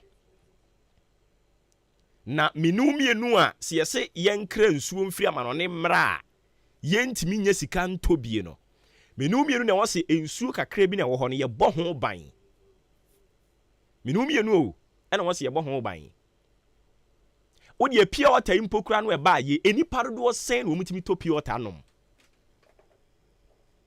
kwahia mi bisa no no enipa dodo sen pure water enipa dodo sen no mutimi to pure water wo bag mu se bi enya bonten no obeto pure water 30 pesos bi ana se o mto ne sen 40 ito bi ache na bia obi beto pure water 40 pesos bi no one mo a say all share that pure water bag and now all bottled water e dia ko si ni fie no enipa dodo say no mutimi to na ye tena ha no mo abobbo akwadworo bra na ye to nsuo nso wo Ghana ya na se ye kokra nsuo afiri baabi dia ba Ghana na me no mienu ye ni no kra mfa ma oman no ne enu oman na ndi ne yie na me ka mo ate ase ye pei dwumadie bia nyankopɔ de ahye wo nsa a wudi ubebu hu akonta se nipa na ebia akontabuo no obeye kanana eni nti wumni ni ummu no kra anase wumu akonta ni ye mfa nkyera me ka kyerɛ wo pei adwuma bia de ahye nsa bia bebu akonta kyerɛ nyankopɔn ebra ne beso otwu mu ne beten ye pɛ one day ubewu What you all say, made 100 and something yate, but we yet den ubewu. Jumedi be a dia so sabi bu akonta. Inti memeti ai nia me ye mebu akonta. Nia won so wo ye obebu akonta. Teacher ni ano pay adwuma wo ye no bebu akonta. Wo ye adwuma wa assembly ubebu dia ho akonta. Obia bebu. Obia Enti de ade ahye wo nsa no firi wo kuma mu na ye ne yie moma ye nyina nya oman no ho dɔ moma ye nyina nte ase ade ba ko a Ghana ha ɛwa ha ne sɛ akronfo betimi abeto ahye efie bi so ne ye wie mu nipa nyina na ɔmo de kɔ akiri onipa de sani behu o onipa behu pa sɛ mi hu sa akronfo na to ahye wo mo so mu wia wo meka Ghana ni anko ka onko hokra akiri aba asɛm awie no mi hu sa na wo ne na mo ha o wonyo no kwafo Kofi Oduru beka kyerɛ say na God will judge you. Ɔman no an yɛ kyikyiri no. Esuni ban no a ekurakura yɛn no yɛnya mu a Ghana yɛbɛbrɛ. Already yɛbɛbrɛ chance a si yɛnya esuni ban bi ne anamuntu bi a yɛtu no a yɛbɛbrɛ. Ɛwɔ ɔman yi mu. Ti mom yɛntoto yɛ nneɛma yie. Na Ghana no ntumi enya nimunyam. Ghana enya nimunyam ebi aka me. Ene nsuo yɛse yɛbɛyɛ rationing. Yɛbɛma we mu nsuo anopa. Nsuo Ghana ne ama we mu nsuo awia. Na nka Ghana ha babia betu bia wonya nsuo. Babia etie wo ka se wotu obenya nsuo. Yɛn ha yi a area mu ha kakra bi. Nsuo bɛ sɛ miɛnsa na wa ha. Wokɔ private school mu ha bi wɔ hɔ. Ase hɔ na no ne odi ahinkan kotu yi ɛwɔ hɔ. Kyɛ sɛ babia betu bia benya nsuo. Ɛnso so nsuo ɛna no pɛ yi. Yɛse yɛba bɛyɛ rationing no. Ase yɛ nsuo bre mu sɛ kaka kane no. Utumi wobɔ ayi wote aworo mu na wabɔ aworo mu no. Na wode ase nsuo no bi wobɔ ne gwa ene kɔhwɛ de bre mu na yɛ. Bre mu ni se tumi bi wɔ mu kura menim so da so te ase de a. Jubilee Hospital sɛ me ne woni nkɔma no pɛ yi. Ɔsɛ me nka nkyerɛ wo. Sɛ wapom wote yi a wo wa wote nka sɛ nneɛma nsisi so yie. Mepa kyɛw ya no aba Jubilee Hospital. San sɛ yɛn services ne dɔso OPD gina hɔ ne gye inpatient yɛgye wato hwɛ wo. Laboratory test yɛbɛyɛ wo test ahodoɔ ne nyinaa nti mo family blood group. Yɛsɛ brane check in fa ma wo. Ɛna blood type no nso brane check in fa ma wo. DNA brane no nso yɛnyɛ ho adwuma ma wo. Ɔbaa ne bɛrima mo pɛsɛ mo ware. Mo nkɔnam kɔnkɔyɛ test. Because one hwe yi a na mo mogya ɛnsɛ sɛ mo ware. Wo bɛkɔ ware no na ɛde sickle cell aba. Ɛno no ɛnyɛ bayi ɛyɛ common sense Nyankopɔn de ma yɛn. Na lack of knowledge ɛna am yɛ brɛ saa no. Nti mo nkɔ Jubilee Hospital na mo nkɔ check in hwɛ sɛ mo yɛ compatible ana mo nyɛ compatible. Monya compatible ana animu ya obi anko ne baabi na mo anko kan mu anko wo anko fa yare amfa mankwala no nti monya ne ntentem pa pharmacy nso wɔ hɔ antenatal wɔ hɔ postnatal care theater ɛwɔ hɔ maternity nso wɔ hɔ no mo abrɛ ne so na sɛ Yankopɔn so yɛ wo ba yɛ bɛhwɛ wo yɛ wɔ ultrasound system wɔ hɔ no mo a yɛ bɛyɛ scan ne nyinaa bi ma no sɛ oba no ɔda yi ɔna yi bosome sɛ ne wanya yɛ oba na sɛ bɛma yɛ bɛ check ne nyinaa de ama afei o prostate ɛno nso yɛ bɛ check o prostate na ma sɛ o prostate level no egyina yie anase enyina yie services ne dɔɔso bra Jubilee Hospital na yɛntimi ɛnhwɛ wo ma me nkwa homa no so mbra na afei yɛntoa nkɔmmɔbɔ no ɛso yɛbɛkɔ na yɛne owura Bright Kwadwo Sowu akɔbɔ nkɔmmɔ head of programs Ghana Anti-Corruption Coalition yɛne ne nkɔtwetwe nkɔmmɔ ɔpani wotimi nkan fam so nneɛma kyɛn ɛtiefo agye so na wompom bɔkɔdeɛ yɛde awurade ase kame akɔɛ sɛ afe bi a wei no ayɛ annual rituals na yɛafrɛ mo ne yɛabɔ nkɔmmɔ yɛbɛyɛ ne den corruption yi katahyehyɛ yi na petere na sam afe no duru hɔ no mu a ne yɛasan aba mo nkyɛn biom dwuma a yɛdi ɔman mu ha ɛbɛboa yɛn afe bia na wɔde ta general's report aba ne yɛafrɛ mo ne yɛdi nkɔmmɔ na afei akyire din no yɛyɛ ne sɛ yɛ ɛbɛboa yɛn Mami, in the last 4 and a half years, the number be as society, my member is still for us on tea.